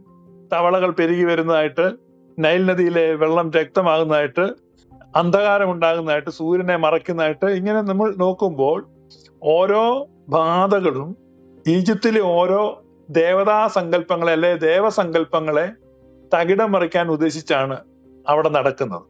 എന്നാൽ ഒരിക്കൽ പോലും യാഹ് എന്ന ഈജിപ്ഷ്യൻ പുരാതന ദൈവം ഒരിക്കൽ പോലും ആ ന്യായവിധിയിൽ വരുന്നില്ല. ഇത് നിങ്ങൾക്ക് പരിശോധിക്കാവുന്നതാണ്. യാഹ് എന്ന് പറയുന്ന ഈജിപ്ഷ്യൻ ഗോഡിനെ അവിടെ ന്യായം വിധിക്കുന്നില്ല. മറ്റ് ദൈവങ്ങളാണ് അവിടെ ന്യായവിധിക്ക് ഇരയാകുന്നത്, പരിഹാസപാത്രമാകുന്നത്, അല്ലെങ്കിൽ അവരുടെ അപ്രമാദിത്യം, അധികാരം ഒക്കെ ചോദ്യം ചെയ്യപ്പെടുന്നത്. പിൽക്കാലത്ത് ഈ യാഹ് എന്ന ദൈവം ഇസ്രായേൽക്കാരുടെ ദൈവമായി കഴിയുമ്പോൾ നിങ്ങൾക്ക് ഈ തിരുവെഴുത്തുകൾ വായിക്കുമ്പോൾ അമാവാസിയിലും പൗർണമാസിയിലും ഉത്സവം ആഘോഷിപ്പി. It's exactly moon god worship ആണ്. അമാവാസിയും പൗർണമിയും, അതായത് കറുത്തവാവിനും വെളുത്തവാവും കേന്ദ്രീകരിച്ചാണ് ഇസ്രായേലിന്റെ ആരാധനയും ചട്ടങ്ങളും എല്ലാം. ഇത് പുരാതന ഈജിപ്ഷ്യൻ മൂൺ ഗോഡിന്റെ ചട്ടങ്ങളാണ്. ഇത് പിൽക്കാലത്ത് യഹൂദരിൽ നിന്ന് കടം കൊണ്ടാണ് മുസ്ലിമുകൾ മാസപ്പിറ കാണാനൊക്കെ കാത്തിരിക്കുന്നതും അവര് ചന്ദ്രക്കല കൊണ്ട് നടക്കുന്നതും. ഇത് വന്നിട്ടുള്ള വഴി അങ്ങ് ഈജിപ്തിൽ നിന്ന് വരുന്നതാണ്. ഈജിപ്തിൽ നിന്ന് ഇസ്രായേൽക്കാരുടെ ചിറകൽ കയറി അതിങ്ങനെ യഹൂദന്മാരിലൂടെ പടർന്ന് അത് മുസ്ലിമുകൾക്ക് കിട്ടിയിരിക്കുന്നതാണ്. എബ്രായ കലണ്ടർ പുതിയ മാസം തുടക്കുന്നത് മാസപ്പിറ ആണ്. സംഖ്യാപുസ്തകം 10:10, സങ്കീർത്തനം 81:3 ഇതൊക്കെ നിങ്ങൾക്ക് നോക്കാവുന്നതാണ്. അതുകൊണ്ട് 15-ാം തീയതി ഒരു മാസത്തിന്റെ 28 ദിവസമുള്ള ചാന്ദ്രമാസമാണ്. 15-ാം തീയതി എപ്പോഴും ഫുൾ മൂൺ ആയിരിക്കും. അതുകൊണ്ട് ഓരോ മാസവും 15-ാം തീയതി, ആബീബ് മാസം 14-ാം തീയതി, പെസഹ എന്നൊക്കെ പറയുമ്പോൾ എപ്പോഴും ഫുൾ മൂണാണ് പെരുന്നാളായിട്ട് അല്ലെങ്കിൽ ഉത്സവമായിട്ട് വരുന്നത്. പെസഹ നീസാൻ മാസം 14-ാം തീയതി അല്ലെങ്കിൽ ആബീബ് മാസം 14-ാം തീയതി. 15-ാം തീയതി മുതൽ 21-ാം തീയതി വരെ പുളിപ്പില്ലാത്ത അപ്പത്തിന്റെ പെരുന്നാള്, ഒരാഴ്ച. അത് ഫുൾ മൂൺ തുടങ്ങിയാണ് അവിടെ ഫീസ്റ്റ് തുടങ്ങുന്നത്. അതുപോലെ തന്നെ കൂടാര പെരുന്നാള് ടിഷ്രി മാസം 15-ാം തീയതിയാണ് കൂടാര പെരുന്നാള്. ലെവിയ പുസ്തകം 23-34 പരിശോധിക്കാവുന്നതാണ്. സങ്കീർത്തനം 81:3 blow the trumpet at the new moon at the full moon on our feast day. നമ്മുടെ ഉത്സവ ദിവസത്തിൽ കാഹളം ഊതുവീൻ. ഏതാണ് ആ ഉത്സവ ദിവസം? അമാവാസിയിലും നമ്മുടെ ഉത്സവ ദിവസമായ പൗർണമാസിയിലും കാഹളം ഊതുവീൻ. അമാവാസിയിലും നമ്മുടെ ഉത്സവ ദിവസമായ പൗർണമാസിയിലും കാഹളം ഊതുവീൻ. അപ്പൊ ഉത്സവ ദിവസമായ പൗർണമാസിയിൽ മാത്രമല്ല, അമാവാസിയിലും കാഹളം ഊതണം. അത് മൂൺ ഗോഡിന് നിർബന്ധമാണ്. ഈ പൂർണ്ണചന്ദ്രന്റെ ദിവസത്തിൽ ഉള്ള ആഘോഷങ്ങൾ ഇസ്രായേൽ ഒത്തുചേർന്ന് വരണം. അത് ഈ മൂൺ ഗോഡിന് നിർബന്ധമാണ്. ആവർത്തനം 16:16 നിങ്ങൾക്ക് റെഫർ ചെയ്ത് നോക്കാവുന്നതാണ്. ഈ മൂൺ ഗോഡ് എങ്ങനെ ഇസ്രായേലിൽ യഹോവയായി വന്നു, അതിന് മറ്റൊരു റൂട്ടിൽ കൂടെ നമ്മൾ പരിശോധിക്കണം. ഈജിപ്തിൽ നിന്ന് ഒരു കൊലപാതകത്തെ തുടർന്ന് മോശ ഓടിപ്പോകുന്നു. ഓടിപ്പോയി മിദ്യാന്യരുടെ ദേശത്ത് പോയി പാർക്കുന്നു. മിദ്യാന്യരുടെ ദേശത്ത് പോയി പാർക്കുമ്പോൾ അവിടെ കേന്യരുടെ ആടുകളെ മേയ്ക്കാൻ ജോലി കിട്ടുന്നു. ഈ കേന്യർ എന്ന് പറഞ്ഞാൽ ഒരു നൊമാഡിക് കമ്മ്യൂണിറ്റിയാണ്. ഈ അലഞ്ഞു തിരിഞ്ഞ് നടക്കുന്ന ഒരു കമ്മ്യൂണിറ്റിയാണ്. അവരുടെ പ്രധാന ജോലി, അവര് ഇരുമ്പ് പണിക്കാരാണ്. കേന്യർ എന്ന് പറയുന്ന, കെനൈറ്റ്സ് എന്ന് ഇംഗ്ലീഷിൽ പറയും. സെർച്ച് ചെയ്യേണ്ടവർക്ക് സെർച്ച് ചെയ്യാനാണ് ഞാൻ പറഞ്ഞത്. കെനൈറ്റ്സ് എന്ന് പറയുന്ന കേന്യർ. ഈ കേന്യരുടെ ഒരു പുരോഹിതനായിരുന്നു യിത്രോ, അഥവാ പിൽക്കാലത്ത് മോശയുടെ അമ്മായിയപ്പൻ ആയി തീർന്ന വ്യക്തി.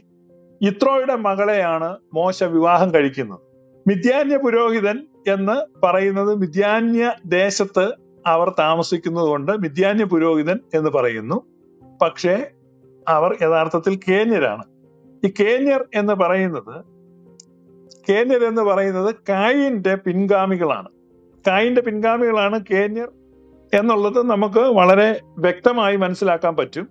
കാരണം കായിന്റെ മക്കളെ സംബന്ധിച്ച് ബൈബിൾ പരാമർശിക്കുമ്പോൾ അവർക്ക് ഇരുമ്പിലും ലോഹത്തിലും പണിയാനുള്ള പ്രത്യേക കഴിവ് സിദ്ധിച്ചതായി നമുക്ക് ബൈബിളിൽ വായിക്കുവാൻ സാധിക്കും.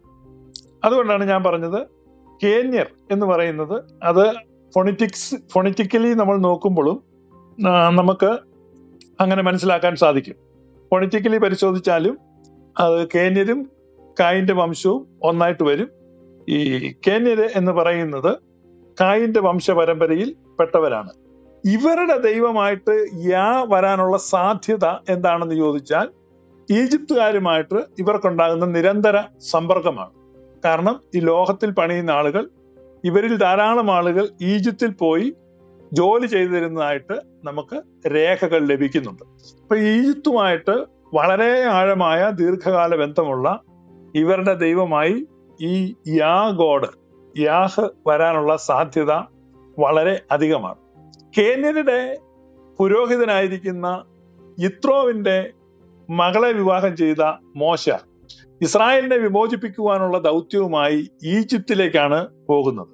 ഇവിടെയാണ് നമ്മൾ മനസ്സിലാക്കേണ്ടത്. നിങ്ങൾ തുടർന്ന് ബൈബിൾ വായിക്കുമ്പോൾ ബൈബിളിൽ ഇസ്രായേലിന്റെ ചരിത്രത്തിൽ അവരുടെ യാത്രാപഥങ്ങളിൽ വലിയ കോൺഫ്ലിക്റ്റ് കാണാൻ സാധിക്കും. ഇതാണ് ബൈബിൾ പഠനം ഏറെക്കുറെ ദുർഗ്രഹമാക്കി മാറ്റുന്നത്. അല്ലെ പലപ്പോഴും ചോദ്യങ്ങൾക്ക് ഉത്തരമില്ലാതെ വരുന്നു. ഇതിന്റെ എല്ലാം കാരണം പരസ്പര വിരുദ്ധമായ ഒരുപാട് ബൈബിൾ വാക്യങ്ങൾ, പരസ്പര വിരുദ്ധമായ ആശയങ്ങൾ നിങ്ങൾക്ക് ബൈബിളിൽ കാണാൻ പറ്റും. ഇതിനെ വെളുപ്പിക്കുക എന്ന ഇന്നത്തെ ഭാഷ, അല്ലെങ്കിൽ സമരസപ്പെടുത്തുക, അല്ലെങ്കിൽ അനുരഞ്ജനപ്പെടുത്തുക. അപ്പോ ഈ ബൈബിൾ വാക്യങ്ങൾ എന്ന് പറഞ്ഞാൽ കോൺട്രഡിക്ടറി സ്റ്റേറ്റ്മെന്റ്സ്, കോൺട്രഡിക്ടറി ഐഡിയാസ്, ഇതിനെ സമരസപ്പെടുത്തി എടുക്കുവാൻ ബൈബിൾ പണ്ഡിതന്മാരെന്ന് പറയുന്നവർ, അല്ലെ അപ്പോളജറ്റിക് മേഖലയിൽ പ്രവർത്തിക്കുന്നവര് ഈ അനുരഞ്ജനപ്പെടുത്തലിന് വേണ്ടി, ഈ പരസ്പര വിരുദ്ധമായ ബൈബിൾ വാക്യങ്ങളെ റിക്കൺസിൽ ചെയ്യാൻ വേണ്ടി എത്രയോ 10,000 പേജുകളാണ് ചെലവാക്കിയത്. അത്തരത്തിലുള്ള ഒരുപാട് ലിറ്ററേച്ചർ വായിച്ച് എന്റെ ജീവിതത്തിൽ ഒരുപാട് സമയം ഞാൻ ചെലവഴിച്ചിട്ടുണ്ട്. പൂർണ്ണ തൃപ്തി തരുന്ന വിധത്തിൽ അവർക്ക് വിശദീകരിക്കുവാൻ കഴിയുന്നില്ല. അത്തരത്തിലുള്ള കോൺഫ്ലിക്റ്റുകളാണ് ഈ അന്വേഷണത്തിലേക്ക് എന്നെ വഴി നയിക്കുവാൻ ഇടയായത്. അവിടെയാണ് നമ്മൾ മനസ്സിലാക്കേണ്ടത്, ഇസ്രായേലിന്റെ ചരിത്രത്തിൽ വ്യക്തമായും 2 വോയിസസ് ഉണ്ടായിരുന്നു.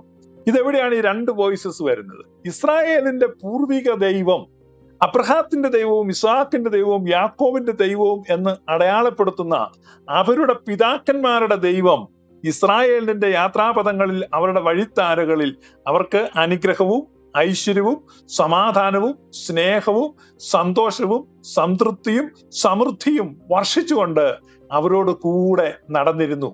അതോടൊപ്പം തന്നെ ഈ സംഹാരദേവനായ, യുദ്ധദേവനായ ഈ ഈജിപ്ഷ്യൻ പുരാതന മൂൺ ഗോഡ് യാഹ് ഇവരോട് കൂടെ സഞ്ചരിച്ചിരുന്നു. ഇത് നമുക്ക് വളരെ കൃത്യമായിട്ട് ഇസ്രായേലിന്റെ സഞ്ചാരപഥങ്ങളിൽ കാണാം. അവർ നിരന്തരമായ ഈ കോൺഫ്ലിക്റ്റ്, ഇസ്രായേലിന്റെ ഏകദൈവമായിരുന്നു ഈ യാഹ് എങ്കിൽ ഒരിക്കലും യാഹ് പരാതി പറയില്ലായിരുന്നു. യാഹിന്റെ പരാതികൾ ആണ്, നിങ്ങൾ ബൈബിൾ സത്യസന്ധമായിട്ട് വായിച്ചാൽ, പഴയ നിയമത്തിന്റെ പേജുകൾ വായിച്ചാൽ, പഴയ നിയമത്തിന്റെ പേജുകളിൽ നിങ്ങൾ ഏറ്റവും കൂടുതൽ കാണുന്നത് യാഹിന്റെ പരാതികൾ, പിന്നെ യാഹിന്റെ ഭീഷണികൾ, പിന്നെ യാഹിന്റെ താക്കീതുകൾ, പിന്നെ യാഹിന്റെ വെല്ലുവിളികൾ.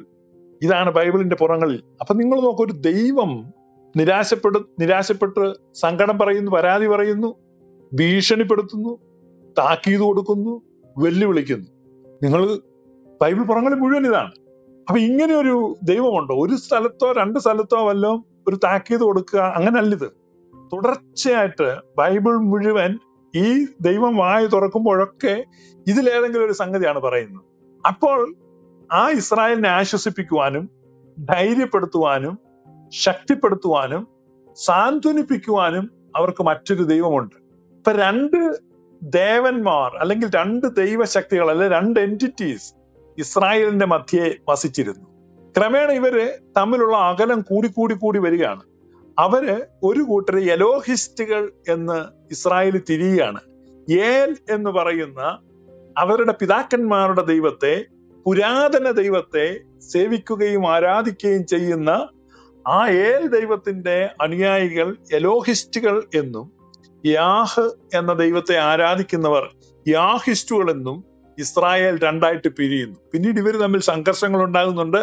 എലോഹിസ്റ്റുകൾ അവരുടെ ദൈവത്തിന് വേണ്ടി ഒരുക്കി വെക്കുന്ന പൂജാഗിരികളും ചെറിയ ഈ വൃക്ഷങ്ങളുടെ ചുവട്ടിൽ വെക്കുന്ന പാനീയ യാഗങ്ങളും ഒക്കെ രാത്രികാലങ്ങളിൽ പോയി തട്ടിത്തെറിപ്പിക്കുകയും അവരുടെ തിരി തല്ലിക്കെടുത്തുകയും അവർ വിശുദ്ധമായി വേർതിരിച്ചു വെച്ചിരിക്കുന്ന വൃക്ഷങ്ങളുടെ ചുവട്ടിൽ കോടാലി വെക്കുകയും അത്തരത്തിലുള്ള വൃക്ഷങ്ങൾ വെട്ടിക്കളയുകയും ഒക്കെ ചെയ്യുന്നതായിട്ട് നമുക്ക് ബൈബിളിൽ തന്നെ ഒരുപാട് തെളിവുകൾ കാണാം.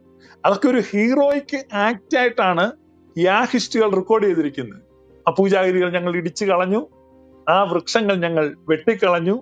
അപ്പൊ വൃക്ഷം നട്ട് ആരാധിക്കുക, വൃക്ഷത്തൈ പരിപാലിച്ച് ആരാധിക്കുക, കാവുകൾ വെച്ച് പിടിപ്പിക്കുക. അപ്പൊ കാവ് ആരാധന, കാവുകൾ വെച്ച് പിടിപ്പിച്ച് ആരാധിക്കുക, അത് എലോഹിസ്റ്റുകളുടെ പതിവായിരുന്നു. കാവുകളിൽ അവർ ആരാധിച്ചിരുന്നു. ഈ കാവുകളെ നശിപ്പിക്കുന്നത് യാഹിസ്റ്റുകളുടെ പതിവായിരുന്നു. ഇതാണ് നമ്മൾ ഈ കാവുകളെ സംബന്ധിച്ച് നമ്മൾ കാണുന്നത്. ഈ കാവാരാധനയായിരുന്നു, ഇപ്പൊ ചില ആളുകൾ നെറ്റി ചുളിക്കും, ഈ കാവാരാധനയായിരുന്നു ഇസ്രായേലിനുണ്ടായിരുന്നത് എന്ന് പറയുമ്പോൾ അതിന് തെളിവുണ്ടോ? ഇസ്രായേലിന്റെ പൂർവിക ദൈവത്തെ അവർ ആരാധിച്ചിരുന്നത് അങ്ങനെയായിരുന്നു. നമുക്ക് പുറപ്പാടിന്റെ ഉൽപ്പത്തിയുടെ പുസ്തകം 21 അധ്യായം, ഉൽപ്പത്തിയുടെ പുസ്തകം 21 അധ്യായം അതിന്റെ 33 വാക്യം, ഉൽപ്പത്തിയുടെ പുസ്തകം 21:33. And Abraham planted a grove in Beersheba. അബ്രഹാം ബേർഷേബയിൽ ഒരു പിച്ചുല വൃക്ഷം നട്ടു, നിത്യദൈവമായ കർത്താവിന്റെ നാമത്തിൽ അവിടെ വെച്ച് ആരാധന കഴിച്ചു. ഇത് റിട്രോസ്പെക്റ്റീവ്ലി എസ്രായുടെ കാലത്ത് ബൈബിൾ എഴുതിയവർ യഹോവ എന്ന നാമം പുറത്തോട്ട് ദൈവനാമത്തിലെല്ലാം തിരുത്തി എഴുതിയത് കൊണ്ട് അബ്രഹാം യഹോവയുടെ നാമത്തിൽ ആരാധന കഴിച്ചു എന്ന് സത്യവേദോസത്തെ അവിടെ കാണാം. That is wrong. Abraham never knew this name or this deity. ഇത് ഈജിപ്ഷ്യൻ മൂൺ ഗോഡാണ്, അത് അബ്രഹാം അറിഞ്ഞിരുന്ന ദൈവമല്ല. അബ്രഹാം എൽ ഷദായിയെ വർഷിപ്പ് ചെയ്യുന്നത് പിച്ചുല വൃക്ഷം നട്ടാണ്. വൃക്ഷത്തെ നട്ടുകൊണ്ട് അബ്രഹാം ആരാധിച്ചു. ഈ പിതാക്കന്മാരുടെ ദൈവത്തെ ആരാധിക്കുന്ന പതിവ് പിൽക്കാലത്ത് ഇസ്രായേൽ തുടരുമ്പോൾ അവര് പച്ചവൃക്ഷങ്ങളുടെ ചുവട്ടിൽ ആരാധിച്ചിരുന്നു. അതുകൊണ്ട് പച്ച സസ്യമൊക്കെയും ഞാൻ നശിപ്പിച്ചു കളയുമെന്ന് യഹോവ ഭീഷണിപ്പെടുത്തുന്നതായിട്ട് നിങ്ങൾ 1, 2, 3 അല്ല അനേക ബൈബിൾ പുറങ്ങളിൽ നിങ്ങൾക്ക് കാണാൻ പറ്റും. അതുകൊണ്ട് ഞാൻ റെഫറൻസ് ഒരെണ്ണമായിട്ട് എടുത്ത് പറയുന്നില്ല. പ്രവാചക പുസ്തകങ്ങളിലെല്ലാം നിങ്ങൾക്ക് കാണാം. ഉയർന്ന കുന്നിൻ മുകളിലും പച്ച മരങ്ങളുടെ കീഴിലും നീ വ്യഭിചാരം ചെയ്തു എന്നാണ് യഹോവ പറയുന്നത്. എന്ന് പറഞ്ഞാൽ അവരുടെ പൂർവിക ദൈവമായ, അവരുടെ പിതാക്കന്മാരുടെ ദൈവമായ അബ്രഹാത്തിന്റെ ദൈവവും ഇസ്ഹാക്കിന്റെ ദൈവവും യാക്കൂബിന്റെ ദൈവമായ എൽഷദായിയെ ഈ വൃക്ഷച്ചുവട്ടിൽ ആരാധിച്ചതിനെ വൃക്ഷച്ചുവട്ടിൽ വ്യഭിചാരം ചെയ്തു എന്ന് പറഞ്ഞ് പരിഹസിക്കുന്ന, അപഹസിക്കുന്ന, ഭീഷണിപ്പെടുത്തുന്ന ഒരു യാഹ് എന്ന ഈജിപ്ഷ്യൻ ഗോഡിനെ നമുക്ക് കാണാം. ഈ ഈജിപ്ഷ്യൻ ഗോഡ് ഇസ്രായേലിനെ അടിമയാക്കി വെച്ചിരിക്കുകയായിരുന്നു, ഒപ്രസ് ചെയ്തിരിക്കുകയായിരുന്നു, എല്ലാ തരത്തിലും ഭീഷണിപ്പെടുത്താണ്. നമ്മൾ കഴിഞ്ഞ വർഷം ഇറങ്ങിയ മമ്മൂട്ടിയുടെ ഭ്രമയുഗം സിനിമയിലെ ചാത്തനെ പോലെ ഒരു ഭ്രമാത്മകത സൃഷ്ടിച്ചുകൊണ്ട് അവിടെയുള്ള ആളുകളെ മുഴുവൻ അടിമകളാക്കി വെച്ചിരിക്കുകയായി. അങ്ങനെ ചാത്തന്റെ മായാവലയത്തിൽ അടിമകളായി ശ്വാസം വിടാൻ പോലും കഴിയാതെ അവർ ഇടയ്ക്കിടയ്ക്ക് അവരുടെ പൗരാണികമായ ധന്യമായ ആ പാരമ്പര്യത്തെ ഓർക്കുകയും അവരുടെ സത്യദൈവത്തെ അവർ ആരാധിക്കുകയും, വെള്ളത്തിന് മുകളിൽ താഴ്ത്തി പിടിച്ചിരിക്കുന്ന ഒരാൾ ശ്വാസത്തിന് വേണ്ടി പിടഞ്ഞ് ഇടയ്ക്ക് ജലോപരിതലത്തിൽ വന്ന് ശ്വാസം വലിച്ചെടുക്കുന്നത് പോലെ അവരവരുടെ സത്യദൈവത്തെ ആരാധിക്കുകയും ചെയ്തു പോന്നിരുന്നു. ഇത് നമ്മൾ ഒരു സ്ഥലത്തല്ല, പല സ്ഥലത്ത് കാണാൻ പറ്റും. ഇത് ഈ യാഹ് എന്ന മൂൺ ഗോഡിന്റെ അജണ്ട വെളിപ്പെടുത്തുന്ന ഒരു വാക്യം. ഇത് ടൺ കണക്കിന് എവിഡൻസ് ഉണ്ട്, അതുകൊണ്ട് ഞാൻ എല്ലാം പറയുന്നില്ല. ഒരു വാക്യം ഞാൻ വായിക്കാം. അത് യെഹെസ്കേൽ പ്രവചനം 20-ാം അധ്യായം 25-ാം വാക്യമാണ്. അവിടെ യഹോവ യെഹെസ്കേലിനോട് മനസ്സ് തുറന്ന് പറയാണ്, ഞാൻ അവർക്ക് കൊള്ളരുതാത്ത ചട്ടങ്ങളെയും ജീവരക്ഷ പ്രാപിപ്പാൻ ഉതകാത്ത വിധികളെയും കൊടുത്തു. I gave them statutes that were not good. ഞാൻ കൊള്ളുകയറാത്ത നിയമങ്ങളെ ഇസ്രായേലിന് കൊടുത്തു. യഹോവ പറയാണ്, ഞാൻ അവർക്ക് കൊള്ളരുതാത്ത ചട്ടങ്ങളെയും ജീവരക്ഷ പ്രാപിപ്പാൻ ഉതകാത്ത വിധികളെയും കൊടുത്തു. ഞാൻ യഹോവയെന്ന് അവർ അറിവാൻ തക്കവണ്ണം ഞാൻ അവരെ ശൂന്യമാക്കേണ്ടതിന്. കണ്ടോ, ഈ ആള് യഹോവ എന്നറിയുവാൻ ബ്ലെസ്സിങ് അല്ല, അദ്ദേഹത്തിന്റെ കയ്യിലുള്ളത് ശാപമാണ്, ശൂന്യമാക്കലാണ്. ഞാൻ അവരെ ശൂന്യമാക്കേണ്ടതിന് അവർ എല്ലാ കടിഞ്ഞൂലുകളെയും അഗ്നിപ്രവേശം ചെയ്യിച്ചതിൽ ഞാൻ അവരെ അവരുടെ സ്വന്തം വഴിപാടുകളാൽ അശുദ്ധമാക്കി. അതുകൊണ്ട് മനുഷ്യപുത്ര, നീ ഇസ്രായേൽ ഗൃഹത്തോട് പറയേണ്ടതെന്നാൽ, യഹോവയായ കർത്താവ് ഇപ്രകാരം അരുളിച്ചെയ്യുന്നു, നിങ്ങളുടെ പിതാക്കന്മാർ എന്നോട് ദ്രോഹം ചെയ്തിരിക്കുന്നതിനാൽ എന്നെ ദുഷിക്കുകയും കൂടെ ചെയ്തിരിക്കുന്നു. എന്താണ് ഇസ്രായേലിലെ പിതാക്കന്മാർ യഹോവയോട് ചെയ്ത ദ്രോഹം? അടുത്ത വാക്യം പറയുന്നത്, അവർക്ക് കൊടുക്കുമെന്ന് ഞാൻ കൈ ഉയർത്തി സത്യം ചെയ്ത ദേശത്തേക്ക് ഞാൻ അവരെ കൊണ്ടുവന്ന ശേഷം അവർ ഉയർന്ന എല്ലാ കുന്നും തഴച്ച സകല വൃക്ഷവും നോക്കി അവിടെ ഹനന ബലികളെ അർപ്പിക്കുകയും കോപഹേതുകമായ വഴിപാട് കഴിക്കുകയും സൗരഭ്യവാസന നിവേദിക്കുകയും പാനീയ ബലികളെ പകരുകയും ചെയ്തു. തങ്ങളുടെ പിതാക്കന്മാരായ അബ്രഹാത്തിന്റെയും ഇസ്ഹാക്കിന്റെയും യാക്കോബിന്റെയും പാരമ്പര്യം അനുസരിച്ച് വൃക്ഷച്ചുവട്ടിൽ ഇസ്രായേൽ ആരാധിച്ചപ്പോൾ ഈ ഈജിപ്ഷ്യൻ മൂൺ ഗോഡായ യാഹിന് ഇന്നത്തെ മോഡേൺ ടെർമിനോളജിയിൽ കുരുപൊട്ടി. ഇതാണ് നമ്മൾ ഈ ബൈബിൾ ഭാഗത്ത് കാണുന്നത്. അപ്പോ ഇസ്രായേലിലെ വലിയൊരു വിഭാഗം അവരുടെ പൈതൃകത്തിൽ, പൗരാണികമായ ആരാധനാ സമ്പ്രദായത്തിൽ, അവരുടെ പിതാക്കന്മാരുടെ ദൈവത്തിൽ ആശ്രയിച്ച് ഉറച്ച് നിന്നു. അവരുടെ ആരാധനയെ തകർക്കുവാൻ ഈ യാഹിന്റെ കൂട്ടാളികളും കിണഞ്ഞു പരിശ്രമിച്ചുകൊണ്ടിരുന്നു. ഇതാണ് ഇസ്രായേലിന്റെ ചരിത്രം, സംഘർഷത്തിന്റെ ചരിത്രം. ഇസ്രായേലിന്റെ അകത്ത് എങ്ങനെയാണ് ആന്തരിക സംഘർഷം ഉണ്ടായത്? രണ്ട് ദൈവങ്ങളും രണ്ട് ദൈവത്തിന്റെ അനുയായികളും തമ്മിലുള്ള സംഘർഷമാണ്. പുരാതനനായ ദൈവം, അബ്രഹാത്തിന്റെ ദൈവവും ഇസ്ഹാക്കിന്റെ ദൈവവും യാക്കോബിന്റെ ദൈവവുമായി പിതാക്കന്മാരുടെ ദൈവത്തെ ആരാധിക്കുന്ന ഒരു വിഭാഗം ആളുകളും ആ പാരമ്പര്യങ്ങളും ആ ആരാധനാ സമ്പ്രദായങ്ങളും ആ അനുഷ്ഠാനങ്ങളും അതേപടി അതേ ശൈലിയിൽ തുടർന്നു പോന്ന ഒരു ജനതയും അതിനെ തകർക്കുവാൻ ശ്രമിച്ചിരുന്ന മറ്റൊരു കൂട്ടരും. വൃക്ഷങ്ങൾ വെട്ടിക്കളയുക, നീര് ഉറവകളിൽ കല്ലെടുത്തിടുക, യഹോവയുടെ കൽപ്പനയാ. വൃക്ഷങ്ങൾ വെട്ടിക്കളയുക, നീരുറവകളിൽ കല്ലെടുത്തിടുക. ഇങ്ങനെ അങ്ങേയറ്റം പ്രകൃതി വിരുദ്ധമായ, പ്രതിലോമകരമായ, നാശകരമായ പ്രവർത്തനങ്ങളാണ്. അതെവിടെയും അതാണ്. ഈ യാഹെന്ന മൂൺ ഗോഡിന്റെ സ്വാധീനമുള്ള ഇന്നും അതെ, ഇസ്ലാമിക് ടെററിസ്റ്റുകൾ നിൽക്കുന്ന സ്ഥലം മുഴുവൻ പൈൽ ഓഫ് ഡെബ്രിസ് ആൻഡ് റബിൾസ് ആണ്. കൽക്കൂനയാക്കി മാറ്റുകയാണ്, ഇടിച്ച് തകർത്ത് കളയുകയാണ്. പക്ഷെ ഇസ്രായേലിന്റെ യഥാർത്ഥ ദൈവമുണ്ടല്ലോ, പച്ചപ്പിന്റെ ദൈവമാണ്, ഫെർട്ടിലിറ്റിയുടെയും കൃഷിയുടെയും ദൈവമാണ്, കാർഷിക വിളകളെ അനുഗ്രഹിക്കുന്ന ദൈവമാണ്. പക്ഷേ യഹോവ പച്ചവൃക്ഷങ്ങളെ നശിപ്പിക്കുന്ന ഒരു ദൈവമാണ്. നമ്മൾ തുടർച്ചയായിട്ട് നമുക്ക് കാണാൻ പറ്റും. പിന്നീട് ഇസ്രായേലിന്റെ ചരിത്രത്തിൽ നമ്മൾ കാണുന്നത് ഈ പുരാതന ദൈവത്തെ ആരാധിക്കുന്ന ഏറ്റവും ശക്തനായ വ്യക്തി ഇസ്രായേൽ ചരിത്രത്തിൽ ശലോമോനാണ്. ശലോമോൻ, ദാവീദിന്റെ ആദ്യത്തെ കുഞ്ഞിനെ യഹോവ ബാധിച്ചു. ആദ്യത്തെ കുഞ്ഞ് മരിച്ചു. രണ്ടാമത് ബത്ശേബയിൽ ദാവീദിനുണ്ടാകുന്ന കുഞ്ഞാണ് ശലോമോൻ. രണ്ടാമത് ബത്ശേബയിൽ കുഞ്ഞുണ്ടാകുമ്പോൾ യഹോവ തന്റെ പ്രവാചകനെ വിട്ട് ആ കുഞ്ഞിനൊരു പേരിടിക്കുന്നുണ്ട്. ആ പേര് യെദീദ്യാവ് എന്നാണ്. യഹോവ തന്റെ പ്രവാചകനെ വിട്ട് ദാവീദിനോട് പറയുകയാണ്, യഹോവ ഇപ്രകാരം അരുളി ചെയ്യുന്നു, ഈ മകന് ഞാനൊരു പേരിടുന്നു, യെദീദ്യാവ്. നിങ്ങൾ ആരെങ്കിലും കേട്ടിട്ടുണ്ടോ? ദാവീദ് ആദ്യത്തെ കുഞ്ഞിനെ കൊന്ന യഹോവയുടെ നിർദ്ദേശത്തെ ഒരു വിലയും കൊടുക്കാതെ പുറംകാലിന് തട്ടിക്കളഞ്ഞു. ശലോമോൻ എന്ന് പേരിട്ടു. ആ പേരാണ് വിഖ്യാതമായിട്ട് നിങ്ങൾ അറിയപ്പെടുന്നത്. ഈ ശലോമോനാകട്ടെ മുതിർന്നു വന്നപ്പോൾ യഹോവയുടെ സകല കൽപ്പനകളെയും കാറ്റിൽ പറത്തി. മുകളിൽ ആകാശത്തിലോ താഴെ ഭൂമിയിലോ ഭൂമിക്ക് താഴെ വെള്ളത്തിലുള്ള യാതൊന്നിന്റെ രൂപം ഉണ്ടാക്കരുത് എന്ന് പറഞ്ഞ ശലോമോൻ ദൈവാലയം പണിതപ്പോൾ ദൈവാലയത്തിനകം മുഴുവൻ രൂപങ്ങൾ ഉണ്ടാക്കി വെച്ചു. എന്തിന്? ദൈവാലയത്തിന്റെ ഏറ്റവും പ്രധാനമായ മുഖ്യ ആരാധനാ സ്ഥലത്ത് ഭിത്തിയോട് ഭിത്തി നീളുന്ന വിധത്തിൽ 2 കെരൂബുകൾ ഉണ്ടാക്കി വെച്ചു. ഇങ്ങനെ തന്റെ പ്രവൃത്തികളാൽ യഹോവയെ കോപിപ്പിച്ചു. യെരൂശലേം ദൈവാലയത്തിൽ നിന്ന് ഇറങ്ങി വരുന്നിടത്ത് ശലോമോൻ വൃക്ഷം നട്ടുപിടിപ്പിച്ചു. അതിനകത്ത് തീക്ഷ്ണത ബിംബത്തെ സ്ഥാപിച്ചു. അവിടെ നമ്മൾ തിരുവെഴുത്തുകളിൽ വായിക്കുന്നതാണ്. പക്ഷേ ഇസ്രായേലിന്റെ ചരിത്രത്തിൽ 1500 വർഷത്തെ ചരിത്രം എടുത്താൽ അതിനകത്ത് ഇസ്രായേൽക്കാരൻ സമാധാനത്തോടെ കിടന്നുറങ്ങിയതും നിർഭയം വസിച്ചതുമായ 40 വർഷം ശലോമോന്റെ ഭരണകാലമായിരുന്നു. കാരണം ശലോമോൻ തന്റെ പിതാക്കന്മാരുടെ ദൈവത്തെ ആരാധിച്ചു. ആ അനുഷ്ഠാനങ്ങളെ കൈവിട്ടില്ല. അവിടെ ധൂപം കാണിക്കാൻ വിസമ്മതിച്ചില്ല. അതാണ് ശലോമോൻ ചെയ്തത്. മറിച്ച് യാഹ് എന്ന് പറയുന്ന ഈ മൂൺ ഗോഡിനെ സേവിച്ചവരുടെ കാലഘട്ടത്തിൽ മുഴുവൻ ഇസ്രായേലിൽ അസ്വസ്ഥതയും കലഹവും ഭിന്നതയും രോഗവും യുദ്ധവും അവർക്ക് തുടർന്നു പോന്നിരുന്നു. അതിനൊരു ഉദാഹരണം ഈ തുടർന്ന് നമ്മൾ വായിക്കുന്നത്, ഈ യഹോവയുടെ പ്രവാചകന്മാർ നിരന്തരമായി പ്രചരണം നടത്തിക്കൊണ്ടിരുന്നു. യഹോവയുടെ പ്രവാചകന്മാർ നിരന്തരമായി പ്രചരണം നടത്തിക്കൊണ്ടിരുന്നു.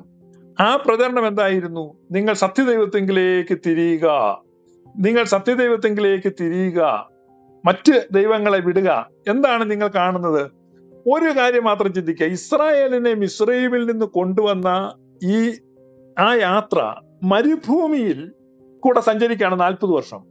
അപ്പൊ നീട്ടിയ തൃക്കരത്താലും ദൈവിക ശക്തിയാലും അവരെ കൊണ്ടുവന്നപ്പോ ഇത്രയും വലിയ അടയാളങ്ങളും അത്ഭുതങ്ങളും എല്ലാം കണ്ട് പുറപ്പെട്ടു വന്ന ഇസ്രായേൽ എങ്ങനെയാണ് മറ്റൊരു ദൈവത്തെ ആരാധിക്കുന്നത്? മറ്റൊരു ദൈവത്തെങ്കിലേക്ക് അവരുടെ ഹൃദയം തിരിഞ്ഞു പോയത് എങ്ങനെയാണ്? ആരാണ് ഇവരെ വശീകരിച്ചത്? എന്തുകൊണ്ടാണ് ഈ യാഹ് ഇത്രയും പരിഭവം പറയുന്നത്? അതാണ് നിങ്ങൾ മനസ്സിലാക്കേണ്ടത്. അവിടെ 2 ശക്തികൾ ഉണ്ടായിരുന്നെന്ന് വളരെ കൃത്യമാണ്. ഇസ്രായേല് മരുഭൂമിയിൽ ചെങ്കടൽ കടന്ന് മരുഭൂമി കയറിയ ഉടനെ അവർ ദാഹിച്ചു വലഞ്ഞിങ്ങനെ വരുന്ന സമയത്ത് ഒരു ജലാശയം കണ്ട് വെള്ളം കുടിക്കാൻ ചെന്നപ്പോ ആ ജലാശയത്തെ ഈ യാഹ് കയ്പാക്കി കളഞ്ഞു. കാരണം യാഹ് പറയാണ്, ഞാൻ അസൂയാലുവായ ദൈവമാണ്. ഈ അസൂയക്കാരനായ ഈ യാഹിന് ഏറ്റവും അസൂയ ഇസ്രായേലിനോടായിരുന്നു.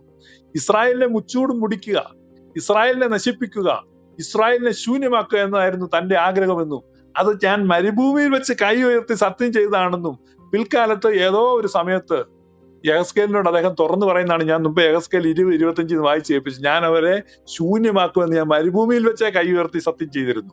അപ്പൊ ഇസ്രായേലിനെ ശൂന്യമാക്കാൻ പ്രതിജ്ഞാബദ്ധമായി ഇസ്രായേലിനോടൊപ്പം സഞ്ചരിച്ച നാശത്തിന്റെ ഒരു ചാത്തനായിരുന്നു ഈ യഹോവ, അല്ലെങ്കിൽ ഈ യാഹ്. ആ യാഹിന്റെ ആക്രമണങ്ങളിൽ നിന്ന് ഇസ്രായേലിനെ തള്ളക്കോഴി കുഞ്ഞുങ്ങളെ ചിറകനടിയിൽ ചേർക്കുന്നത് പോലെ ചിറകിൽ വഹിച്ചുകൊണ്ട് എല്ലാ അഗ്നി അമ്പുകളിൽ നിന്നും അവരെ സംരക്ഷിച്ചുകൊണ്ട് അവരുടെ പിതാക്കന്മാരുടെ ദൈവം അവരോട് കൂടെ സഞ്ചരിച്ചു കൊണ്ടിരുന്നു. ഇതായിരുന്നു ഇസ്രായേലിൽ സംഭവിച്ചിരുന്നത്. ഇസ്രായേലിന്റെ ചരിത്രം ഇങ്ങനെയാണ് നിങ്ങൾ മനസ്സിലാക്കേണ്ടത്.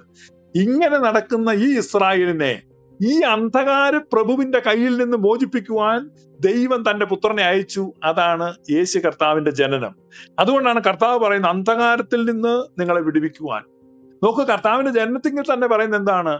അന്ധകാരത്തിൽ ഇരിക്കുന്ന ജനം വലിയൊരു വെളിച്ചം കണ്ടു. ആരാണ് അന്ധകാരത്തിൽ ഇരിക്കുന്നത്? താൻ കൂരിരുളിൽ വസിക്കുമെന്ന് യഹോവ പ്രഖ്യാപിക്കുകയാണ്. ഇരുളിന്റെ അധിപതി, ഇരുട്ടിന്റെ പ്രഭു എന്നാണ് പറയുന്നത്. പ്രിൻസ് ഓഫ് ഡാർക്ക്നെസ്, അന്ധകാര പ്രഭു. യേശു കർത്താവിനെ വിളിക്കുന്ന പ്രിൻസ് ഓഫ് പീസ് എന്നാണ്. അന്ധകാരത്തിന്റെ പ്രഭുവും സമാധാനത്തിന്റെ പ്രഭുവും തമ്മിലുള്ള സംഘർഷമാണ് പുതിയ നിയമത്തിൽ നിങ്ങൾ കാണുന്നത്. അന്ധകാരത്തിന്റെ പ്രഭുവും സമാധാനത്തിന്റെ പ്രഭുവും തമ്മിലുള്ള സംഘർഷമാണ് ഇന്നും ലോകത്തിൽ കാണുന്നത്. കണ്ടംപററി വേൾഡിൽ even it continuous even today, ഇന്നും തുടരുകയാണ്. അന്ധകാരത്തിന്റെ പ്രഭുവും വെളിച്ചത്തിന്റെ പ്രഭുവും, ദ പ്രിൻസ് ഓഫ് ലൈറ്റ്, അന്ധകാരത്തിന്റെ രാജ്യവും വെളിച്ചത്തിന്റെ രാജ്യവും, the kingdom of light and kingdom of darkness. ഈ ടെർമിനോളജി മുഴുവൻ നിങ്ങൾക്ക് ഈ പുതിയ നിയമത്തിലും കാണാം. അത് ഇന്നും നമുക്ക് ശരിക്കും വായിച്ചെടുക്കാവുന്നതാണ്. അതേപോലെ തന്നെയാണ് ഇന്നും ലോകം പോകുന്നത്. ഇത് എവിടുന്ന് തുടങ്ങിയതാണ്? ഇതാണ് ഇസ്രായേലിന്റെ ചരിത്രത്തിൽ മുഴുവൻ നിങ്ങൾ കാണുന്നത് ഈ യുദ്ധത്തെയാണ്. ഞാൻ ഒരു വാക്യം കൂടെ നിങ്ങളുടെ റെഫറൻസിന് വേണ്ടി വായിക്കാം. അപ്പോൾ ഈ യഹോവയുടെ ഈ സുവിശേഷകന്മാർ, യഹോവയുടെ സുവിശേഷകന്മാർ അല്ലെങ്കിൽ അതിന് പ്രവാചകന്മാർ എന്നാണ് അന്ന് പറഞ്ഞിരുന്നത്. അവര് ജനത്തെ ഭീഷണിപ്പെടുത്തുകയും പ്രസംഗിക്കുകയും ഇങ്ങനെ ആളുകളെ പ്രബോധിപ്പിക്കുകയും ഇങ്ങനെ ആളുകളെ ഉത്സാഹിപ്പിക്കുകയും നിങ്ങൾ തിരിച്ചു വരൂ, നിങ്ങൾ യഹോവയെങ്കിലേക്ക് തിരിയൂ എന്നൊക്കെ പറഞ്ഞ് ഇങ്ങനെ പ്രസംഗിക്കുന്ന ആളുകൾ ധാരാളം ഉണ്ടായിരുന്നു. അങ്ങനെ പ്രസംഗിച്ചു പോകുന്ന ഒരു ഭാഗം നമുക്ക് വായിക്കാം. അത് ഞാൻ യെരമ്യാവിന്റെ പ്രവചനത്തിൽ ഞാൻ വായിക്കാം. ഈ യഹോവയുടെ പ്രസംഗകർ പേടിപ്പിക്കുകയാണ്. ആകയാൽ ഇസ്രായേലിന്റെ യെരമ്യാവ് 44:7 റെഫറൻസ് വേണ്ടിയവർക്ക് നോക്കാം. ആകയാൽ ഇസ്രായേലിന്റെ ദൈവമായി സൈന്യങ്ങളുടെ ദൈവമായ യഹോവ ഇപ്രകാരം അരുളി ചെയ്തു, നിങ്ങൾക്ക് ശേഷിപ്പിനായി ആരും ഇല്ലാതാകും വണ്ണം യഹൂദയുടെ മധ്യേ നിന്ന് പുരുഷനെയും സ്ത്രീയെയും പൈതലിനെയും മുല കുടിക്കുന്ന കുഞ്ഞിനെയും ഛേദിച്ച് കളയേണ്ടതിനും. കണ്ടോ യഹോവയുടെ ഒരു പരിപാടി നോക്കി. ഈ സ്വന്തം ജനത്തോടെ ഇത് ചെയ്യുന്ന ഓർക്കണം. എന്ന് പറഞ്ഞാൽ ആ സ്വന്തം ജനത്തിന് ഒരു നിവൃത്തിയുമില്ലായിരുന്നു. യഹോവയെ കൊണ്ട് പൊറുതിമുട്ടിയ ഒരു ജനമായിരുന്നു ഇസ്രായേൽ. ഇന്നിവിടെ ഇരുന്ന് പല ആളുകളും യഹോവ ദൈവമാണെന്നും യഹോവ ഉന്നതനാണെന്നും യഹോവ അത്യുന്നതനാണെന്നും ആരാധനയ്ക്ക് യോഗ്യനാണെന്നൊക്കെ പറയുമ്പോൾ എനിക്കാണ് ചിരിയാണ് വരുന്നത്. കാരണം ഇസ്രായേൽ പൊറുതിമുട്ടിയിരുന്നു. ഇസ്രായേലിനെ ബാധിച്ചിരുന്ന ബാധയാണ് യഹോവ, അഥവാ പിശാജാണ്. ഈ യഹോവയെ കുറിച്ചാണ് പിശാജ് എന്ന് പറയുന്നത്.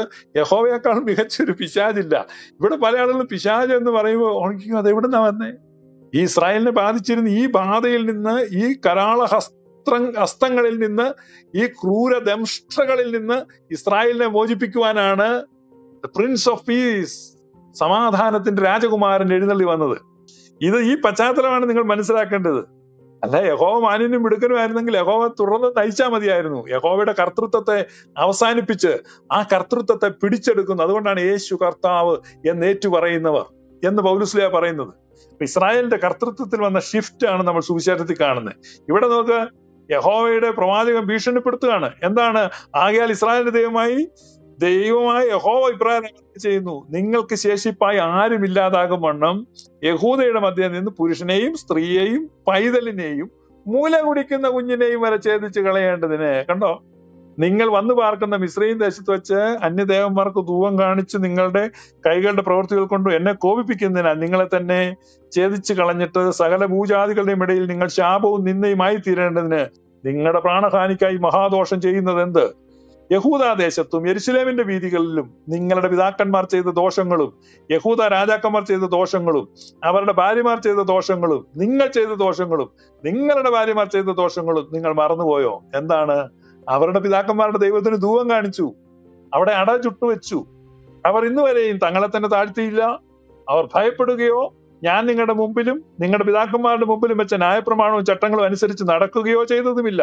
അതുകൊണ്ട് ഇസ്രായേലിന്റെ ദൈവമായ സൈന്യങ്ങളുടെ യഹോവ ഇപ്രകാരം അരുളി ചെയ്യുന്നു, ഞാൻ അനർത്ഥത്തിനായിട്ടും യഹൂദയെ മുഴുവനും ഛേദിച്ചു കളയുവാനായിട്ടും തന്നെ എന്റെ മുഖം നിങ്ങൾക്കെതിരായി വെക്കുന്നു. കണ്ട, യഹോവ ഭീഷണിപ്പെടുത്തുന്നുണ്ടോ?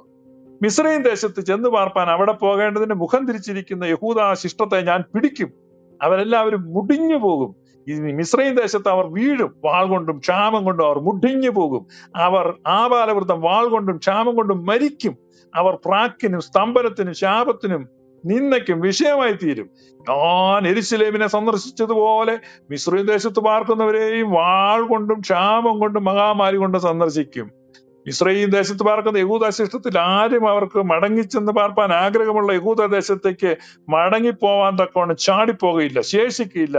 വഴുതി പോകുന്ന ചിലരല്ലാതെ ആരും മടങ്ങിപ്പോകയില്ല. അതിന് തങ്ങളുടെ ഭാര്യമാർ അന്യദേവന്മാർക്ക് ധൂപം കാട്ടിട്ടുണ്ടെന്ന് അറിഞ്ഞ് സകല പുരുഷന്മാരും മഹാസംഘമായി അരികെ നിന്ന സകല സ്ത്രീകളും മിസ്രയീം ദേശത്ത് പത്രോസിൽ പാർത്ത സകല ജനവും യിരെമ്യാവിനോട് ഉത്തരം പറഞ്ഞത്, നീ യഹോവയുടെ നാമത്തിൽ ഞങ്ങളോട് പറഞ്ഞിരിക്കുന്ന വചനം സംബന്ധിച്ച് ഞങ്ങൾ നിന്നെ കൂട്ടാക്കുകയില്ല. കാരണം ഇത്രയും വലിയൊരു ഭീഷണി ഇദ്ദേഹം ഇറക്കിയപ്പം ജനം ഒറ്റക്കെട്ടായിട്ട് പറഞ്ഞു. കാരണം ഇത് എലോയിസ്റ്റുകളോടാണ് ഈ ചെന്ന് ഭീഷണിപ്പെടുത്തുന്നത്. എലോയിസ്റ്റുകൾ പറയാണ്, നീ യഹോവയുടെ നാമത്തിൽ ഞങ്ങളോട് പറഞ്ഞിരിക്കുന്നു വചനം സംബന്ധിച്ച് ഞങ്ങൾ നിന്നെ കൂട്ടാക്കുകയില്ല. ആകാശരാജ്ഞിക്ക് ധൂപം കാട്ടുകയും അവൾക്ക് പാനീയബലി പകരുകയും ചെയ്യും എന്ന് ഞങ്ങൾ നേർന്നിരിക്കുന്ന നേർച്ചയൊക്കെ ഞങ്ങൾ നിവർത്തിക്കും. ഞങ്ങളും ഞങ്ങളുടെ പിതാക്കന്മാരും രാജാക്കന്മാരും പ്രഭുക്കന്മാരും യഹൂദ പട്ടണങ്ങളിലും യെരൂശലേം വീഥികളിലും ചെയ്തതുപോലെ തന്നെ അന്ന് ഞങ്ങൾക്ക് വേണ്ടുവോളം ആഹാരവും സുഖവും ഉണ്ടായിരുന്നു, ഒരനർത്ഥവും ഞങ്ങൾക്ക് നേരിട്ടിരുന്നില്ല. എന്നാൽ ഞങ്ങൾ ആകാശരാജ്ഞിക്ക് ധൂപം കാട്ടുകയും അവൾക്ക് പാനീയബലി ചെയ്യുന്നത് നിർത്തിയതും മുതൽ ഞങ്ങൾക്കെല്ലാം ബുദ്ധിമുട്ട് തന്നെ. ഞങ്ങൾ വാൾ കൊണ്ടും ക്ഷാമം കൊണ്ടും മുടിയുന്നു. ആകാശരാജ്ഞിക്ക് ധൂപം കാട്ടുകയും പാനീയബലി പകരുകയും ചെയ്യുമ്പോൾ ഞങ്ങൾ അവളുടെ രൂപത്തിൽ അടയുണ്ടാക്കുന്നതും അവൾക്ക് പാനീയബലി പകരുന്നതും ഞങ്ങളുടെ ഭർത്താക്കന്മാരെ കൂടാതെയോ?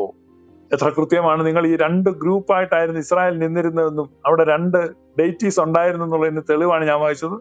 Tons of evidences are there in the Bible itself. You can obtain such evidences. അതുകൊണ്ട് നിങ്ങൾ നിഷ്പക്ഷമായിട്ട് മനസ്സിലാക്കുക, ഇസ്രായേലിന്റെ ചരിത്രത്തിൽ ഈ ഈ യാഹ് എന്ന് പറയുന്ന ഈ മൂൺ ഗോഡ് അവരുടെ ഏകാധിപതിയായ ദൈവമായിരുന്നില്ല. അവിടെ അഭിപ്രായ വ്യത്യാസം ഉണ്ടായിരുന്നു, കലഹമുണ്ടായിരുന്നു. ഇസ്രായേൽ എന്ന് പറയുന്ന ഒരു നോർത്തേൺ കിങ്ഡം തന്നെ ഈ യാഹിനെ ആരാധിക്കുന്നവരല്ലായിരുന്നു, എലോഹിസ്റ്റുകളായിരുന്നു. അവരെ അന്വേഷിച്ചാണ് താൻ വന്നിരിക്കുന്നത്. ഇസ്രായേൽ ഗോത്രത്തിലെ കാണാതെ പോയ ആടുകളെ ശേഖരിക്കുവാൻ ഞാൻ വന്നിരിക്കുന്നു എന്ന് യേശു കർത്താവ് തന്റെ ദൗത്യത്തെ സംബന്ധിച്ച് അസന്നിഗ്ധമായി പ്രഖ്യാപിക്കുന്നുണ്ട്. അതുകൊണ്ട് ഈ യാഹ് എന്ന് പറയുന്ന ഈ ദൈവം പിന്നീട് യേശു കർത്താവോ അപ്പോസ്തലന്മാരൊന്നും ഈ യാഹിനെ എടുക്കുകയോ യാഹിന്റെ നടപടികളെ എൻഡോഴ്സ് ചെയ്യുകയോ ചെയ്തിട്ടില്ല. അതുകൊണ്ട് ഈ യാഹ് ഒരിക്കലും ക്രിസ്ത്യാനികളുടെ ദൈവമല്ല. അതൊരു ഈജിപ്ഷ്യൻ മൂൺ ഗോഡായിരുന്നു. അത് ഇസ്രായേലിന്റെ ഒരു വിഭാഗം തങ്ങളുടെ ദൈവമായിട്ട് കൊണ്ടു നടന്നിരുന്നു. അപ്പോൾ തന്നെ മറ്റൊരു വിഭാഗം ശക്തമായി ആ യാഹാരാധനയിൽ നിന്ന് വ്യത്യസ്തമായി പുരാതനമായ വൃക്ഷാരാധന, അബ്രഹാം പിച്ചില വൃക്ഷം നട്ടുപിടിപ്പിച്ച് ആരാധിച്ചതുപോലെ വൃക്ഷച്ചവിട്ടിൽ ആരാധിച്ച് അവർ പോന്നിരുന്നു. അവരെ ഇവർ നിരന്തരം ഉപദ്രവിക്കുകയും കൊല്ലുകയും അവരുടെ ആരാധനാ കേന്ദ്രങ്ങൾ നശിപ്പിക്കുകയും ചെയ്തിരുന്നു എന്ന് വ്യക്തമാണ്. അത്തരത്തിലുള്ള ഗ്രോവ്, ഈ എലോഹിസ്റ്റുകൾ വെച്ചിരുന്ന അത്തരത്തിലുള്ള ഒരു ഗ്രോവ്, ആ ഗ്രോവിലാണ് കാലസമ്പൂർണത വന്നപ്പോൾ മറിയം തന്റെ ഏകജാതനെ പ്രസവിച്ചത്. ബൈബിളിൽ വായിക്കുമ്പോൾ നിങ്ങൾ അവൾ ഏകജാതനെ പ്രസവിച്ചെന്നും പശുത്തൊട്ടിയിൽ കിടത്തിയെന്നാണ് എഴുതിയിരിക്കുന്നത്. എന്നാൽ പൗരസ്ത്യ സഭകളുടെ പാരമ്പര്യത്തിൽ ബെയ്ത്ലഹേമിലെ കല്ലിന്റെ ഗുഹയിലാണ് മറിയം പ്രസവിച്ചത്. ഈ കല്ലിന്റെ ഗുഹ എന്ന് പറയുന്നത് ഈ എലോഹിസ്റ്റുകളുടെ ആരാധന കേന്ദ്രമായിരുന്നു. അതിന്റെ ഒരു മോഡലാണ് ഇന്ന് നമ്മൾ കത്തോലിക്ക പള്ളികളിൽ കാണുന്ന ഗ്രോട്ടോ എന്ന് പറഞ്ഞ്, മാതാവിന്റെ ഗ്രോട്ടോ എന്ന് പറഞ്ഞ് കല്ലുകൊണ്ട് ഉണ്ടാക്കി വെച്ചിരിക്കുന്നതാണ്. അത് ഒരു മോഡലാണ്. കല്ലിന്റെ ഗുഹകളാണ്. ആ ഗുഹകളിലായിരുന്നു ആരാധന, വൃക്ഷച്ചവിട്ടിലായിരുന്നു ആരാധന, കാവുകളിലായിരുന്നു ആരാധന. അങ്ങനെയുള്ള ഒരു സംസ്കാരത്തെ പേർന്ന ഒരു വിഭാഗം ഉണ്ടായിരുന്നു. അതുകൊണ്ട് തന്നെ കൃത്യമായി ആ കല്ലിന്റെ ഗുഹയിൽ ആ ഈശോ പിറന്നത് തന്നെ വലിയൊരു അടയാളമാണ് എന്ന് നമ്മൾ മനസ്സിലാക്കുക. ആ ഒരു പാരമ്പര്യം ആണ് നമ്മൾ പുതിയ നിയമത്തിൽ കാണുന്നത്. ഒരിക്കലും ക്രിസ്ത്യാനികളുടെ ദൈവമായിട്ട് വരുവാൻ ഈ ഈജിപ്ഷ്യൻ ഗോഡിന് സാധിക്കില്ല. അതുകൊണ്ട് തന്നെ ആ ഈജിപ്ഷ്യൻ ഗോഡിനെ മുസ്ലിങ്ങൾ ചുമന്നുകൊണ്ട് പോവുകയാണ്. ആ മൂൺ ഗോഡിനെ മുസ്ലിങ്ങൾ ചുമന്നുകൊണ്ട് പോവുകയാണ്. ഈജിപ്ഷ്യൻ ഹൈറോഗ്ലാഫ്സിൽ ഉണ്ടായിരുന്ന BC 2500 മുതൽ ഉണ്ടായിരുന്ന ആ ചന്ദ്രക്കല അവരിങ്ങനെ എടുത്തുകൊണ്ട് പോവാണ്. അവർ കൊണ്ടുപോയി ഇന്ന് ആ ചന്ദ്രക്കല സ്വന്തം നെഞ്ചിൽ പേറണമെന്ന് ആഗ്രഹിക്കുന്ന കുറെ ആളുകൾ ഈ ഇവാഞ്ചലിക്കൽ സർക്കിളിൽ, പെന്റക്കോസ്റ്റൽ സർക്കിളിൽ, കരിസ്മാറ്റിക് സർക്കിളിൽ ഉണ്ട്. അവരുടെ ഉള്ളിൽ ചന്ദ്രക്കല വേറിക്കൊണ്ട് അവര് ഈ പുരാതന ഈജിപ്ഷ്യൻ രക്തദാഹിയായ രക്തരക്ഷസ്, ബ്ലഡ് ടേസ്റ്റി മൂൺ ഗോഡിന്റെ ആരാധകരായി, ബ്ലഡ് ടേസ്റ്റി മൂൺ ഗോഡിന്റെ പ്രചാരകരായി, ബ്ലഡ് ടേസ്റ്റി മൂൺ ഗോഡിന്റെ പ്രൊമോട്ടേഴ്സായി ഈ ക്ലബ് ഹൗസിൽ ചുരുക്കം ചിലരുണ്ട്. ആയിരക്കണക്കിന് ആളുകളുടെ കണ്ണ് തുറക്കപ്പെട്ടു. കഴിഞ്ഞ നാളുകളുടെ നമ്മുടെ പ്രവർത്തനങ്ങൾ കൊണ്ടും പ്രബോധനങ്ങൾ കൊണ്ടും അനേക ആളുകളുടെ കണ്ണ് തുറക്കപ്പെട്ടു സത്യദൈവത്തിലേക്ക്. ക്രൈസ്തവരുടെ ദൈവസങ്കല്പം എന്താണ്? ക്രിസ്ത്യാനികളുടെ ദൈവം സർവശക്തിയുള്ള പിതാവായി ആകാശത്തെയും ഭൂമിയെയും സൃഷ്ടിച്ച ദൈവമാണ്. ഇവിടെ പറയുകയാണ്, ഞാൻ നിങ്ങൾക്ക് കൊള്ളരുതാത്ത ചട്ടങ്ങളെ തന്നു. നോട്ട് ഗുഡ് എന്നാ പറഞ്ഞു. യെരമ്യാ 20:25. യാക്കോബ് അപ്പോസ്തലൻ ലേഖനം എഴുതുമ്പോൾ പറയാണ്, എല്ലാ നല്ല ദാനവും തികഞ്ഞ വരമൊക്കെയും ഉയരത്തിൽ വെളിച്ചങ്ങളുടെ പിതാവിൽ നിന്ന് ഇറങ്ങി വരുന്നു. ഗുഡ് ഗിഫ്റ്റ്സ് ആണ് പിതാവിൽ നിന്ന് വരുന്നത്. ഇവിടെ യഹോവ സ്വന്തമായിട്ട് ഏറ്റു പറയാണ്, ഞാൻ ബാഡ് ഗിഫ്റ്റ് ആണ് അവർക്ക് കൊടുത്തത്. അങ്ങനെ പറയുമ്പോൾ ഒരിക്കലും അത് ക്രിസ്ത്യാനികളുടെ ദൈവമല്ല. ഗുഡ് ഗിഫ്റ്റ് ആണ്. ഉയരത്തിൽ വെളിച്ചങ്ങളുടെ പിതാവിൽ നിന്ന് ഗുഡ് ഗിഫ്റ്റ്സ് ആണ് വരുന്നതെന്ന് യാക്കോബ് അപ്പോസ്തലൻ രേഖപ്പെടുത്തുമ്പോൾ, എല്ലാ നല്ല ദാനവും തികഞ്ഞ വരം ഒക്കെയും ഉയരത്തിൽ വെളിച്ചങ്ങളുടെ പിതാവിൽ നിന്നാണ് വരുന്നതെന്ന് യാക്കോബ് എഴുതി വച്ചിരിക്കുമ്പോൾ, ഇവിടെ യഹോവ കൃത്യമായിട്ട് പറയാണ് ഞാൻ കൊടുക്കുന്നത് ബാഡാണ് എന്ന് പറയുന്ന ആ ബാഡ് ഗിഫ്റ്റ് കൊടുക്കുന്ന ഒരാള് ഒരിക്കലും ക്രിസ്ത്യാനികളുടെ ദൈവമല്ല എന്ന് കൃത്യമായിട്ട് മനസ്സിലാക്കുക. അതാണ് എന്റെ വിഷയാവതരണത്തിൽ അതിന്റെ ടൈറ്റിൽ ഇതാണ്, യഹോവ ഒരിക്കലും ക്രിസ്ത്യാനികളുടെ ദൈവമല്ല, എല്ലാ നല്ല ദാനവും തികഞ്ഞ വരമൊക്കെയും ഉയരത്തിൽ വെളിച്ചങ്ങളുടെ പിതാവിൽ നിന്നാണ് വരുന്നത്. ആ വെളിച്ചങ്ങളുടെ പിതാവാണ്, ഫാദർ ഓഫ് ലൈറ്റ്സ് ആണ് ക്രിസ്ത്യാനികളുടെ ദൈവം. ഒരിക്കലും this deity who dwells in darkness അതല്ല. കാരണം ഈ അന്ധകാരത്തിൽ ഇരിക്കുന്ന ഈ അന്ധകാര പ്രഭു അല്ല. പൗലോസ് അപ്പോസ്തലൻ പറയുന്നത് ആർക്കും അടുത്തുകൂടാൻ വയ്യാത്ത വെളിച്ചത്തിൽ വസിക്കുന്നവനാണ് എന്നാണ്. ആ ദൈവത്തിന്റെ പുത്രനെ സ്വയം പരിചയപ്പെടുത്തുന്ന ഞാൻ ലോകത്തിന്റെ വെളിച്ചം എന്നാണ്. So his kingdom is the kingdom of light and his father is the father of lights. അവന്റെ പിതാവ് വെളിച്ചങ്ങളുടെ പിതാവാണ്. ആ പിതാവിൽ നിന്ന് നല്ല ദാനവും തികഞ്ഞ വരങ്ങളുമാണ് വരുന്നത്. പെർഫെക്റ്റ് ഗിഫ്റ്റ് ആണ്, തികഞ്ഞ വരമാണ് വരുന്നത്. ഇവിടെ യഹോവ തന്നെ പറയാണ്, ഞാൻ അവർക്ക് കൊള്ളരുതാത്ത ചട്ടങ്ങളാണ് കൊടുത്തത്, ജീവരക്ഷ പ്രാപിപ്പാൻ ഉതകാത്ത വിധികളെയാണ് കൊടുത്തത്, ഞാൻ അവരെ ശൂന്യമാക്കാനാണ് നിൽക്കുന്നത്. This god is a god of abundance, this god is a god of increase, this god is a god of multiplication, this god is a god of blessings. അനുഗ്രഹങ്ങളുടെയും വർധനവിന്റെയും സമൃദ്ധിയുടെയും സമാധാനത്തിന്റെയും ദൈവമാണ്. അതുകൊണ്ടാണ് ഇസ്രായേല് ഈ വാഗ്ദത്ത ദേശത്തേക്ക് പ്രവേശിക്കുമ്പോൾ 2 പർവ്വതത്തിൽ, ഗെരിസീം പർവ്വതത്തിലും ഏബാൽ പർവ്വതത്തിലും 2 സംഘമായി നിന്ന്, ഒരു പർവ്വതത്തിൽ നിന്ന് ശാപങ്ങളും മറ്റേ പർവ്വതത്തിൽ നിന്ന് അനുഗ്രഹങ്ങളും, ഒരു പർവ്വതത്തിൽ നിന്ന് പിതാക്കന്മാരുടെ ദൈവമായ എൽ ഷദായിയുടെ അനുഗ്രഹങ്ങളെ പ്രൊനൗൺസ് ചെയ്യുമ്പോൾ മറ്റേ പർവ്വതത്തിൽ നിന്ന് യഹോവയുടെ ശാപങ്ങളെ പ്രൊനൗൺസ് ചെയ്യുന്നുണ്ട്. പിൽക്കാലത്ത് യഹോവയ്ക്ക് വേണ്ടി അവിടെ കുമ്മായം തേച്ച് ചെത്താത്ത കല്ലുകൊണ്ട് ഒരു ആരാധനാലയം ഉണ്ടാക്കണമെന്ന് യഹോവ ആഗ്രഹിക്കുന്നുണ്ട്. ചെത്താത്ത കല്ലുകൊണ്ട് കുമ്മായം തേച്ച് ഒരു ആരാധനാലയം ഉണ്ടാക്കി അതിൽ കുറെ ബൈബിൾ വാക്യം എഴുതി വെച്ചേക്കാൻ പറഞ്ഞു.